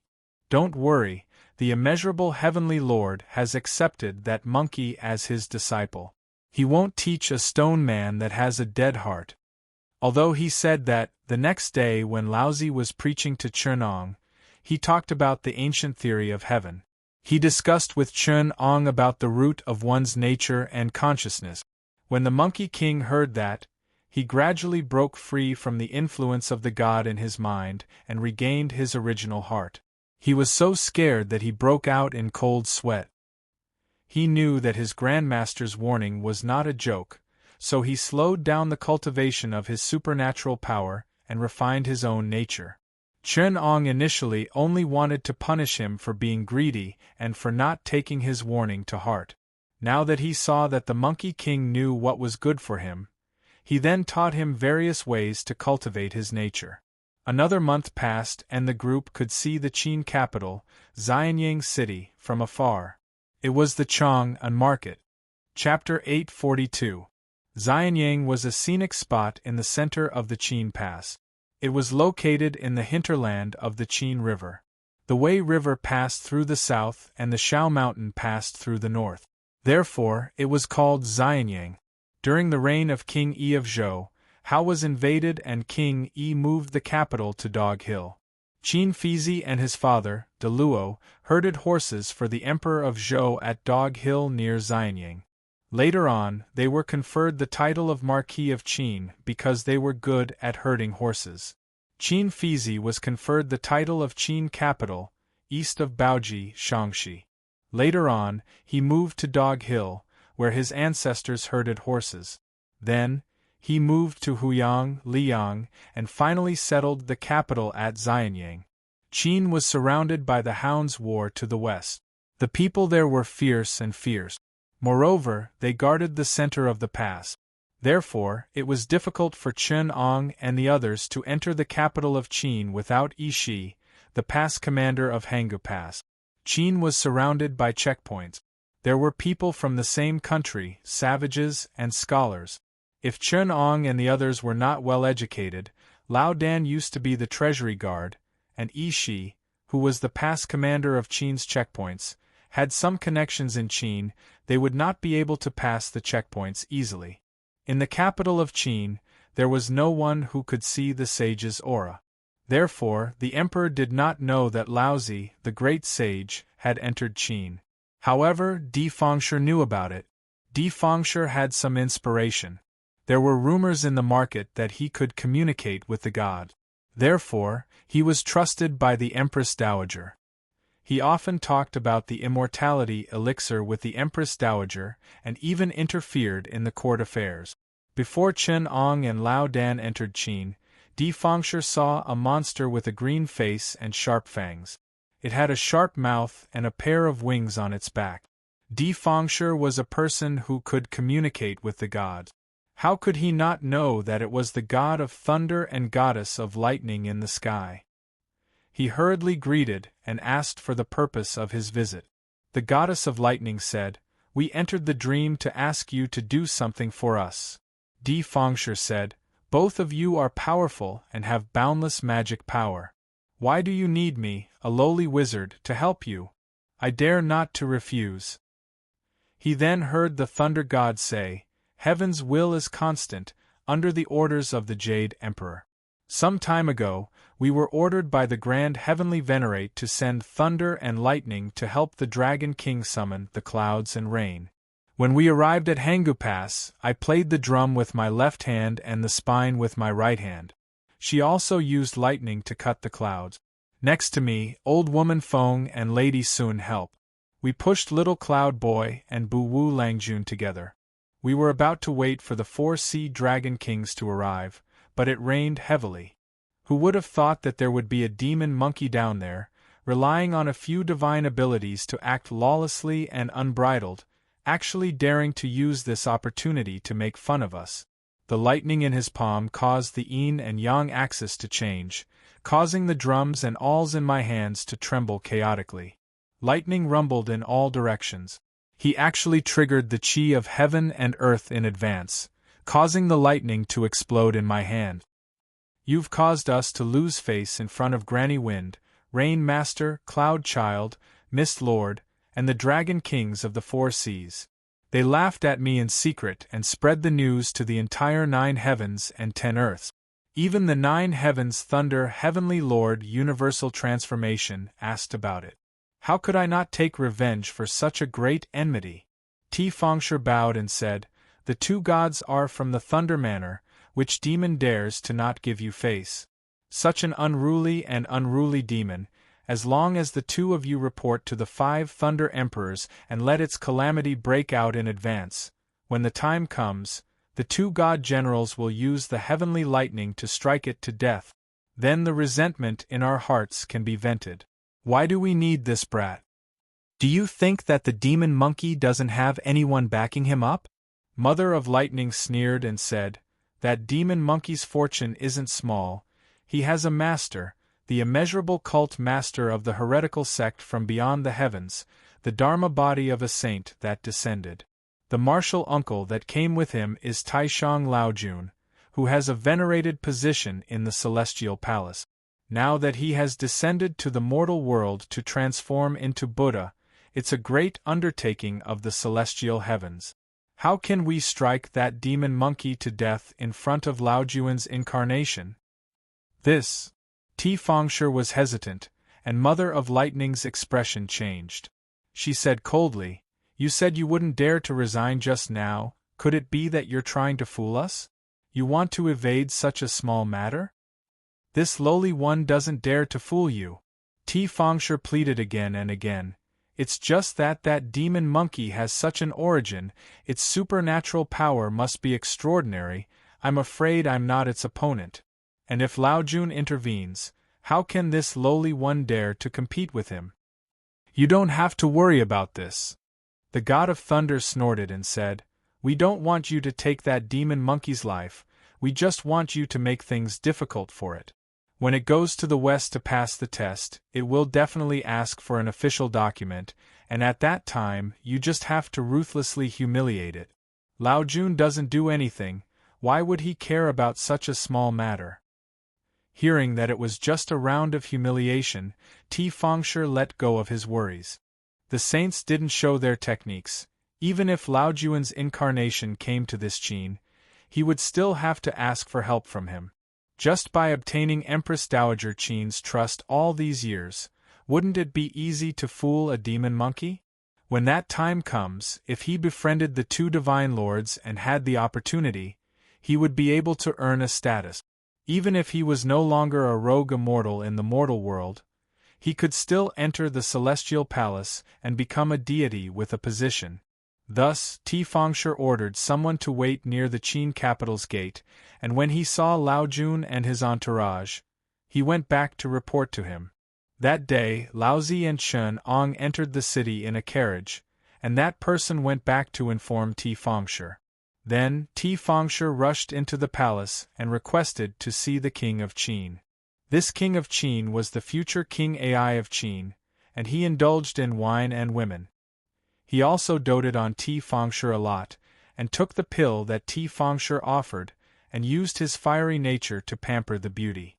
He received Ti Fongshi very casually, hugged the beauty, and asked Ti Fongshi for his purpose. Ti Fongshi smiled and said, "I heard that something strange happened in the city, so I came to have a laugh with you, Your Majesty." Hearing that Ti Fongshi had something to say, the King of Qin was also very interested, and he asked excitedly, "Oh? What strange thing happened?" Ti Fongshi said, "This morning, I saw an ox cart entering the city from the east gate of the capital. There were two virtuous paragons on the cart, and the Hangu Pass's pass magistrate, Ishi, was driving the cart. There was also a black ox with a full horn. The strangest thing was that there was actually a monkey wearing human clothes, imitating human behavior, and leading the ox in front. The people of the capital were very curious, and they surrounded and blocked the city gate." The historian at the side reported, "The virtuous paragons on the cart are Shi Laodan, who is guarding the treasure chamber of the Emperor of Zhou. He has a good reputation and is highly respected. I hope that Your Majesty will pay respect to him." The King of Qin did not care about the virtuous paragons. He only paid attention to the second half of Ti Fongshi's words. He widened his eyes and asked, "Is there really an ape wearing human clothes? This is really strange. Did you see it with your own eyes?" "I saw it with my own eyes. The monkey walks, sits, and lies down like a human. It's extremely intelligent." Ti Fongshi answered calmly. The King of Qin sighed, "It's a pity that I couldn't see it with my own eyes. Fong family, do you think that if I invite Laodan here, will he bring the monkey here?" Before Ti Fongshi could answer, the historian's facial expression changed drastically, and he stopped him. "Your Majesty, you can't do that. Laodan is famous across the world. Famous scholars such as Kong Qiu from the Lu Kingdom, Lao Lizi from the Chu Kingdom, and Yen Ing from the Qi Kingdom have visited him to learn from him. He's a famous and virtuous physician. Now that a virtuous paragon has entered the Qin Kingdom, Your Majesty, shouldn't you admire him because of his talent and virtue? Why would you tease him like a monkey?" If this is spread out, the virtuous people from all over the world will look down on our Daqin. In the past, King Zhou imprisoned King Wen of Zhou. His son, Boikao, invited him in. However, King Zhou did not like King Wen's talent. Instead, he indulged in the 3 treasures presented by his son: the 7 fragrances chariot, the sobering blanket, and the white-faced ape. The white-faced ape is a 1,000-year-old white ape. It's good at playing 3,000 small songs and 800 big songs. It's good at dancing on the palm, and it's good at observing the demons in the human world. King Zhou lost the virtue of King Wen because of the monkey. Therefore, it's difficult for him to lose the country. Isn't this similar to Your Majesty today? Your Majesty, the Jian is not far away. Humph! The King of Qin flicked his sleeves and stood up. Fangshe pretended to be shocked and knelt down. He secretly plotted against the historian and said, "Please calm down, Your Majesty. It's my fault for speaking out of turn. I've lost the intention of advising you to be virtuous." "Summon Lao Dan," the King of Qin said angrily. "I'd like to see how virtuous he is."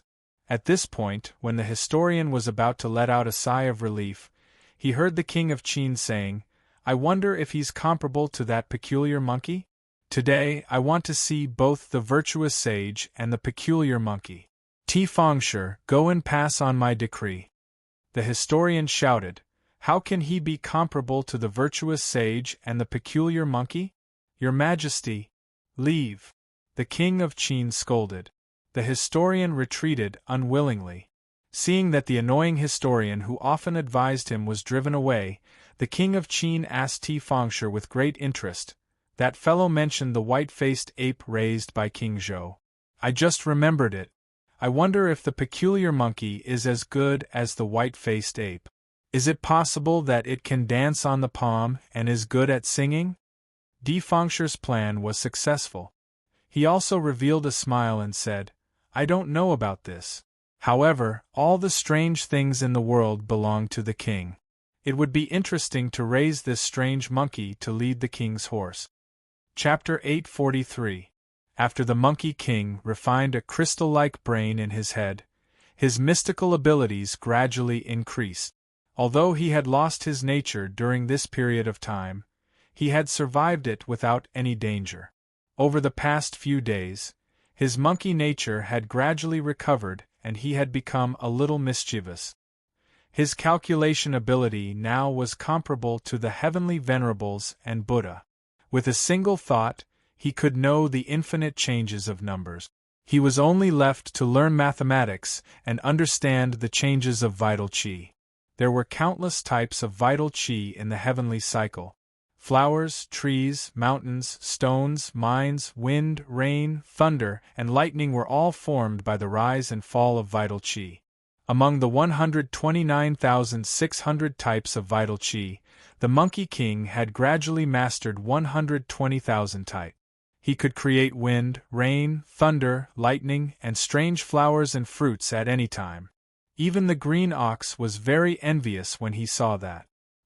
He asked, "Little Saint Monkey King, along the way, the fruits and vegetables used by the 2 old masters were all created by you. In the past, when we left Luoyang, you still needed to select and plant the seed. Now you only need to create the vital qi. How did you achieve such a mystical ability?" The Monkey King smiled and said, "Brother Green Ox, don't tease me. The vital qi of the heavens was created by Grandpa Laojun. I learned this ability when Grandpa Laojun created the vital qi green lotus that day. Ancestor taught me to exhaust physics and observe the various forms of vital qi in the kiliacosm. Only by gradually comprehending the Tao of materialization of vital qi can I gain something. Brother has been accompanying Grandpa Laojun day and night. How can you not know such small things? I still have knowledge to ask brother." The green ox was depressed and thought to himself, "How is it small things? I can still do a few tricks like turning stone into gold and reversing the 5 elements. The vital qi of the kiliacosm is boundless. How complicated is it? How can I exhaust physics? Although he thought that, the green ox was unwilling to lose his skills and said, "What do you not understand? You can ask me. Even if I don't know, I can ask Master to dispel your doubt." The Monkey King asked honestly, "It's not difficult for me to create the vitality that exists in the colossal world. I can either pluck it or transform it. As long as it's the vitality that still exists in the world, I can create it. However, I saw Grandpa Supreme Elder creating the world of vitality when he created the world. When the clear and turbid were separated, there were many different types of vitality. I believe that among the 129,600 types of vitality, there are many types that could only exist when the world was created. If that's the case, the yuan qi that I can't figure out will only appear when the world is created or when the world collapses. How am I supposed to evolve this kind of yuan qi? If I can fully evolve the yuan qi of that one yuan, perhaps it will be useful for my cultivation." The green ox did not understand. He knew that some of the Monkey King's vitality could not be transformed because it did not exist in the world. It might have existed when the world was created, but now that the world had changed drastically, there was no reason for its existence. Could not be found in the sky or the earth. It could be said that the connate matter and connate essence qi could not be absorbed and evolved. He could only run to ask Grandpa Supreme Elder. After a while, the green ox ran back and pretended to be a big brother. "Master said that you are blinded by a leaf. This technique has long been taught to you by sect Master Chen Ong." The Monkey King listened and thought for a while. He came to a sudden realization. Chen Ong had indeed given him pointers. However, the Monkey King himself had neglected something. In the blueprint of the quantum primordial spirit, there were many unfinished intelligent quantum organs that imitated the Huangting body spirit. Among them, there was a three-phase material recombination Gong Bujo kidney. It had the ability to biochemize and recombine matter. Could naturally synthesize connate essence qi. The Monkey King looked at the blueprint carefully. It used the extreme yin and yang magnetism to accelerate the collision of the essence qi. It recreated the high-energy appearance of the essence qi when the world was created. It could synthesize connate essence qi that existed in a very short period of time. The Monkey King originally planned to create a set of extreme yin and yang magnetism magical equipment to accelerate the collision of the essence qi and study the secrets of connate essence qi. However, before he could produce any results, someone came to disturb him. It was said that the king of Qin heard that a great sage was coming and invited him. Laozi, Chernong, and Yi Shi went to the palace for a banquet. Even the green ox and the Monkey King were brought along. When the sage attended the banquet, Yi Shi was supposed to be the host. However, the king of Qin had already sent someone to invite Yi Shi away. Instead, he prepared a formal attire for the Monkey King, who was deep in thought. The Monkey King was deep in thought about the structure of the yin and yang magnetism magical equipment and the collision of the essence qi. He did not notice this at all. When he saw the servant inviting him to take a bath and change his clothes, he thought of the Zhou rite taught by Confucius. The new bather must flick his crown, and the new bather must flutter his clothes. There was the ritual of taking a bath and changing clothes. It was convenient to take a bath in the hot soup. The new bather must flutter his clothes. The Monkey King faced the bronze mirror and flicked his crown. Suddenly, he heard someone snickering behind the screen. The Monkey King did not make a sound. However, someone removed the screen and called to the left and right. It was the King of Qin. He hugged two beauties and peeked from behind the screen. The King of Qin laughed and said, "Monkey flick his crown? Monkey flick his crown." The King of Qin then ordered the beauties on his left and right to throw melons and fruits at Wukong. The gown was purposely large, and Wukong was small, so it seemed a little slow. When the melons and fruits were thrown at his feet, Wukong's expression did not change. The King of Qin ordered someone to lead Wukong to the main hall of the palace. In the main hall of the palace, an attendant was leading the way in front, and Wukong was walking at the back.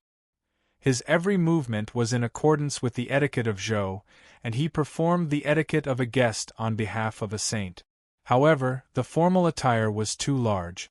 Although the Monkey King was careful, it still dragged on the ground. The officials at the banquet laughed and thought it was a joke. Only the imperial censor Qin looked ashamed. He stood up and left the banquet angrily. Tifangshe came out from the right side of the King of Qin, speaking in a strange tone, sounding like a monkey hissing as he greeted the guests, mixed with squeaking sounds, causing everyone to laugh. The King of Qin initially thought that his monkey greeting would be funny, but he saw that Wukong was solemn and serious, replying to the guests in a methodical manner, appearing solemn and dignified. On the contrary, the officials in the hall were swaying left and right, looking disorderly, appearing rude. Chen-ong looked at the King of Qin and Tifangshe. He was indifferent and Laozi was unmoved. Chen-ong only said, "The one who destroyed Qin is a monkey dressed in formal attire." The King of Qin saw that Wukong was well-mannered and courteous. He waved his hand to stop the rude laughter in the hall. He asked seriously, "How can the monkey below learn to dress like a human and behave like a pedestrian to return to my Zhou etiquette?" The Monkey King replied, "I heard that the Marquis of Qin's ancestral business is horse herding. He started out as a lowly commoner and eventually became a feudal lord. He was given land by the Emperor of Zhou. Qin was originally a feudal lord and was worshipped by the Emperor of Zhou. That is why the western region is strong today. The origin of horse herding is courtesy. The origin of Qin is the courtesy of the Emperor of Zhou. The reason why Qin is a feudal lord is because it uses auspicious rites to worship the ancestral temple and the gods. It uses evil rites to bury the king and the Marquis of Qin. It treats the feudal lords and officials of the four directions as guests. It uses military rites to entertain the scholars and soldiers. It uses auspicious rites to receive the citizens and get closer to them. The Marquis of Qin celebrates his coronation, celebrates his wedding, pays respects to the emperor, pays respects to the emperor, pays respects to the ancestors, pays respects to the gods, hosts and guests, drinks in the countryside and pays for the military. The reason why feudal lords are feudal lords and officials are officials is because of the system of rites and music. I received the rites from Confucius of Lu and studied for 3 months. Only then did I learn the rites of Zhou. Today, I greeted the Marquis of Qin with proper attire and behaved appropriately. Yet, the Marquis of Qin's hall is extremely rude. Not knowing when to advance or retreat, losing the laws of the feudal vassals, how mediocre is the person in charge. Wukong's words were directed at someone. He used the righteous energy he learned from Lu Sanyue and scolded Qin Ting angrily. Tifangshe's expression changed drastically. He hastily interrupted Wukong and said, "How ridiculous it is for a monkey to speak like a human? Quickly step down and forgive your sin of being ridiculous in front of the palace." Chapter 844. Where did you come from? Wukong turned his head and politely asked the King of Qin, as well as the scholar officials in the hall. The King of Qin is above, and everyone is present. I wonder if this person is appointed by the King of Qin to govern? The King of Qin hesitated for a while and shook his head. No. Then is the Prime Minister of Qin sitting with you? The Monkey King took a step forward and continued to interrogate. At this point, the officials in the palace were whispering to each other. The King of Qin's face turned ugly and said reluctantly, "No."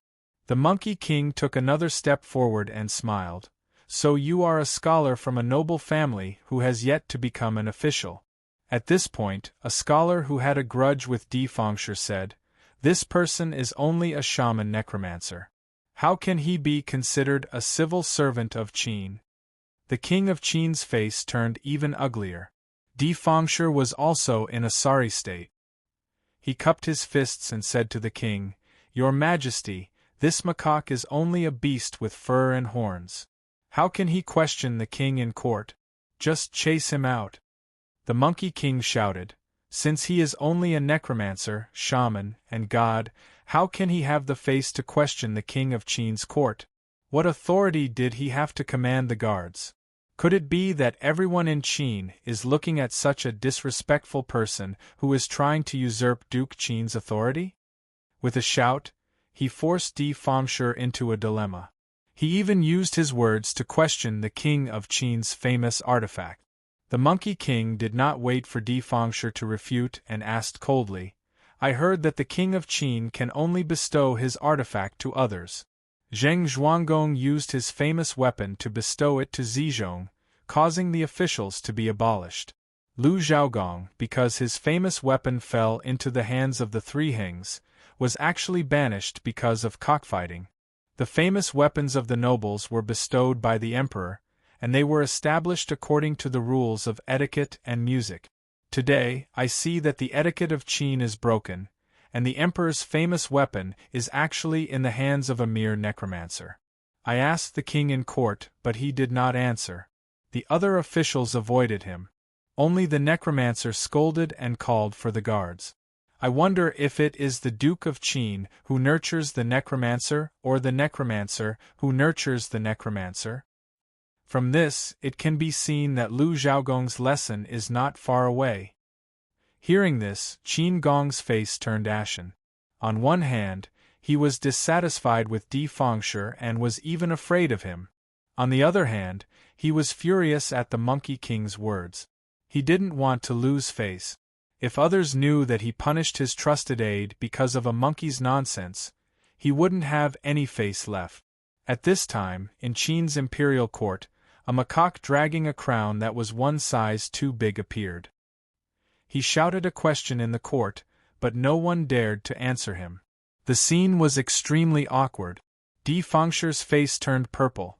This monkey was trying to force him to his death. The officials in Qin's imperial court didn't want to say anything. The system of etiquette was the embodiment of the concept of hierarchy. The ideology of the officials was politically correct. No matter how stupid an official was, he couldn't go against etiquette. Moreover, Di Fengshe was just a shaman. He was trusted by the Empress Dowager and had already attracted many people's attention. Only a fool would help him. However, no matter how out of place Fengshe was, he still had political allies. It was just that they were unwilling to stand up for him. Someone secretly informed the outside, and an inner attendant slipped out of the main hall and went out through the side door. Seeing that the entire court was silent, the Monkey King shouted, "Why don't you kill the necromancer to show the world? Kill Miao Cho to prove his artifact?" Hearing this, Di Fengshe couldn't stay silent anymore. If he let this monkey continue, he would be killed. He gritted his teeth and pointed at the Monkey King. He said with a trembling voice, "Etiquette kills people, etiquette kills people. You're trying to kill me. King, don't listen to his provocation." "Shut up." A loud shout came from the back of the hall. An old woman dressed in luxurious clothes came out from the back of the hall and said, "Who dares to kill my beloved servant?" Di Fengshe went up to her as if he had seen his own mother. He sobbed and said, "Empress Dowager, you are finally here. Empress Dowager." He went up to the old woman and held her hand. He stared at the Monkey King fiercely. The old woman had a bearing, but Wukong had a pair of magical eyes that could see even the slightest detail, and his quantum primordial spirit could calculate everything. He observed that Queen Mother Wang's qi was already old and decrepit, but it was still mixed with primordial yang, extremely heterogeneous. It seemed that she had also practiced a bit of plucking qi, absorbing the qi of a strong man to slow down the aging of her face. Seeing that she trusted Di Fengshe so much, it was obvious where this plucking qi came from. The scariest thing was that the Monkey King had already sensed that Di Fengshe and the Empress Dowager's qi were mixed together. They were definitely trained in the art of plucking qi. At the thought of this, even though the Wukong stone monkey's nature wasn't restricted by etiquette, he couldn't help but narrow his eyes. Before he went to the court, He controlled his emotions and learned 100% of what Kong Chiu had taught him. Only now did he reveal some of his true nature. He said with hatred, "My monkey eyes must be blind. How can there be such a filthy person? Your Majesty, how can you kill a nation's servant just because of the nonsense of a monkey?" The Empress Dowager ignored the Monkey King and said to the King of Qin, "A macaque is just a beast that is good at mimicking human speech. I don't know who taught it to speak such nonsense. How can you take it seriously? Admonishing the officials is a good thing, but admonishing a monkey? What kind of words is that? In my opinion, there is no need to bother with it.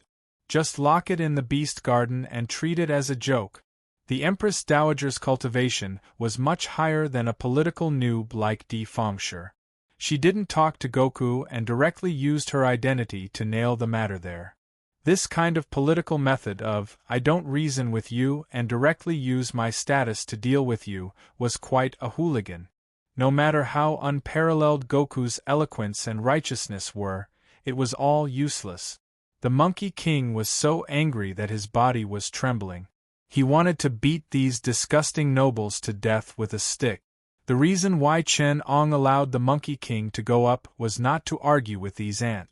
It was to train the Monkey King so that when he ascended to the heavenly palace in the future, he would be able to achieve great result.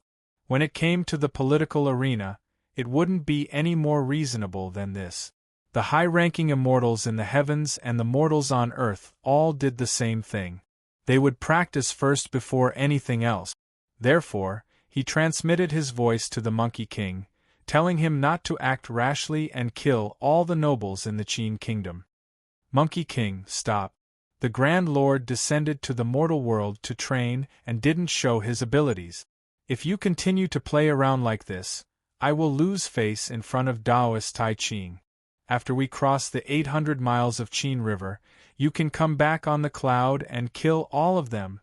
I have already chosen a demon nearby. When the time comes, I will push the blame to that demon. The Heavenly Palace Heavenly General is someone who knows about this and will definitely not expose you. Even if there are 1 or 2 ignorant ones, I will still be able to protect you. Just say that I accidentally lost my attendant boy while discussing Tao with Taoist Tai Qing. The great heavenly venerable Jade Emperor will not offend me." The Monkey King suppressed his murderous intent and squeezed out the words from the gaps of his teeth.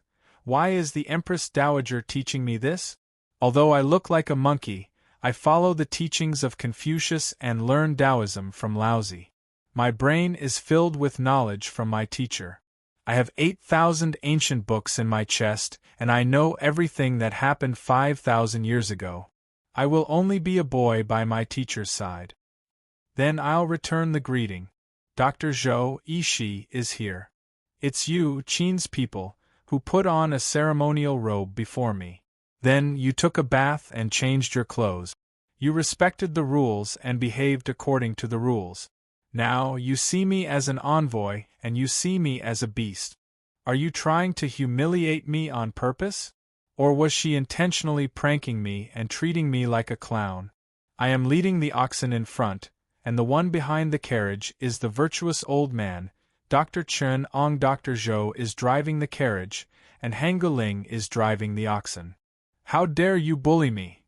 Monkey King slammed the table and scolded. I, Muho, am a righteous person dressed like a monkey. How can I compare to a beast dressed like a beast? You are worse than a beast. Queen Mother Wang had never heard such insults directed at her eyebrows. She was so angry that her breathing became uneven. She pointed at Monkey King and said, What? What did you say? Shut up. Shameless old thief, how dare you talk nonsense here? As the Queen Mother, you are not pure and innocent. You keep men in captivity. You mess up the harem. You don't know etiquette. You talk nonsense about court politics. You have lived in vain for 70 years. You have never served the people of the country. You only know how to wag your tongue. You are a pious shaman. A dog with a broken back dares to bark madly in my court. I have never seen such a shameless person. You! Guards! Queen Mother Wang was so angry that she fell to the ground. The king of Qin was so shocked that he stood up. The guards around him were in chaos. Monkey King did not shut up. Instead, he kicked away the two servants who came to grab him. He jumped on the table in front of the king of Qin. He pointed at the people in the court and asked, "I am asking you. I have studied for a few days and can read a few words." He then grabbed Tiesher's collar and asked, "Tell me, what books have you studied? Do you know Zhou Jinwen, Shang Jiagu and Xiaobusai?" Di Fengshi was nothing more than a shaman puppet who knew how to communicate with spirits and conquer gods.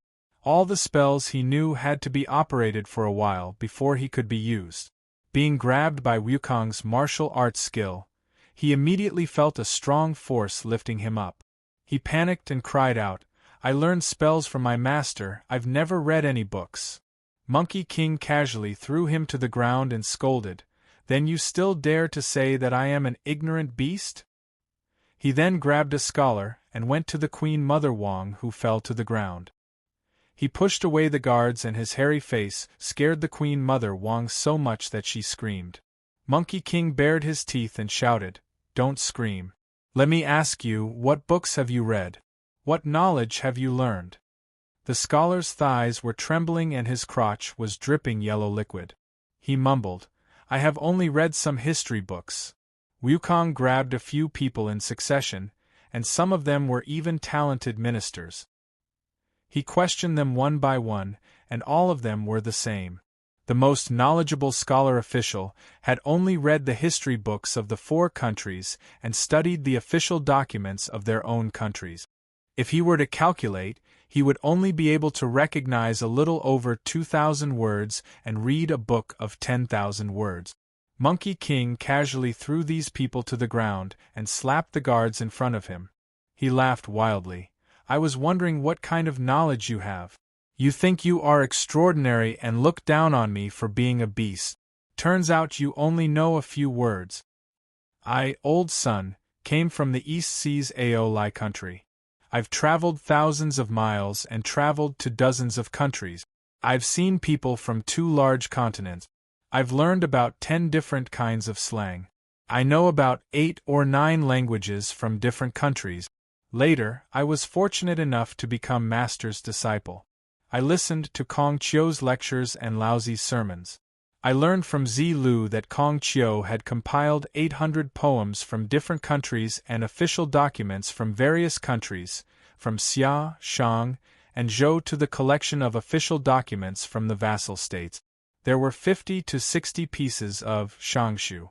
I learned the Book of Rites, Book of Music, Wenwangyi, and Kong Qiu's annotations. Later, Master taught me the Lianshan Yi Guizhongyi and the history books of various countries, even the ancient 3 graves and 5 classics, 8 suas and 9 hills.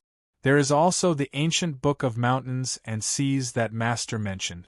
Bronze and gold inscriptions, divination, bones, and not. There is nothing that I don't know.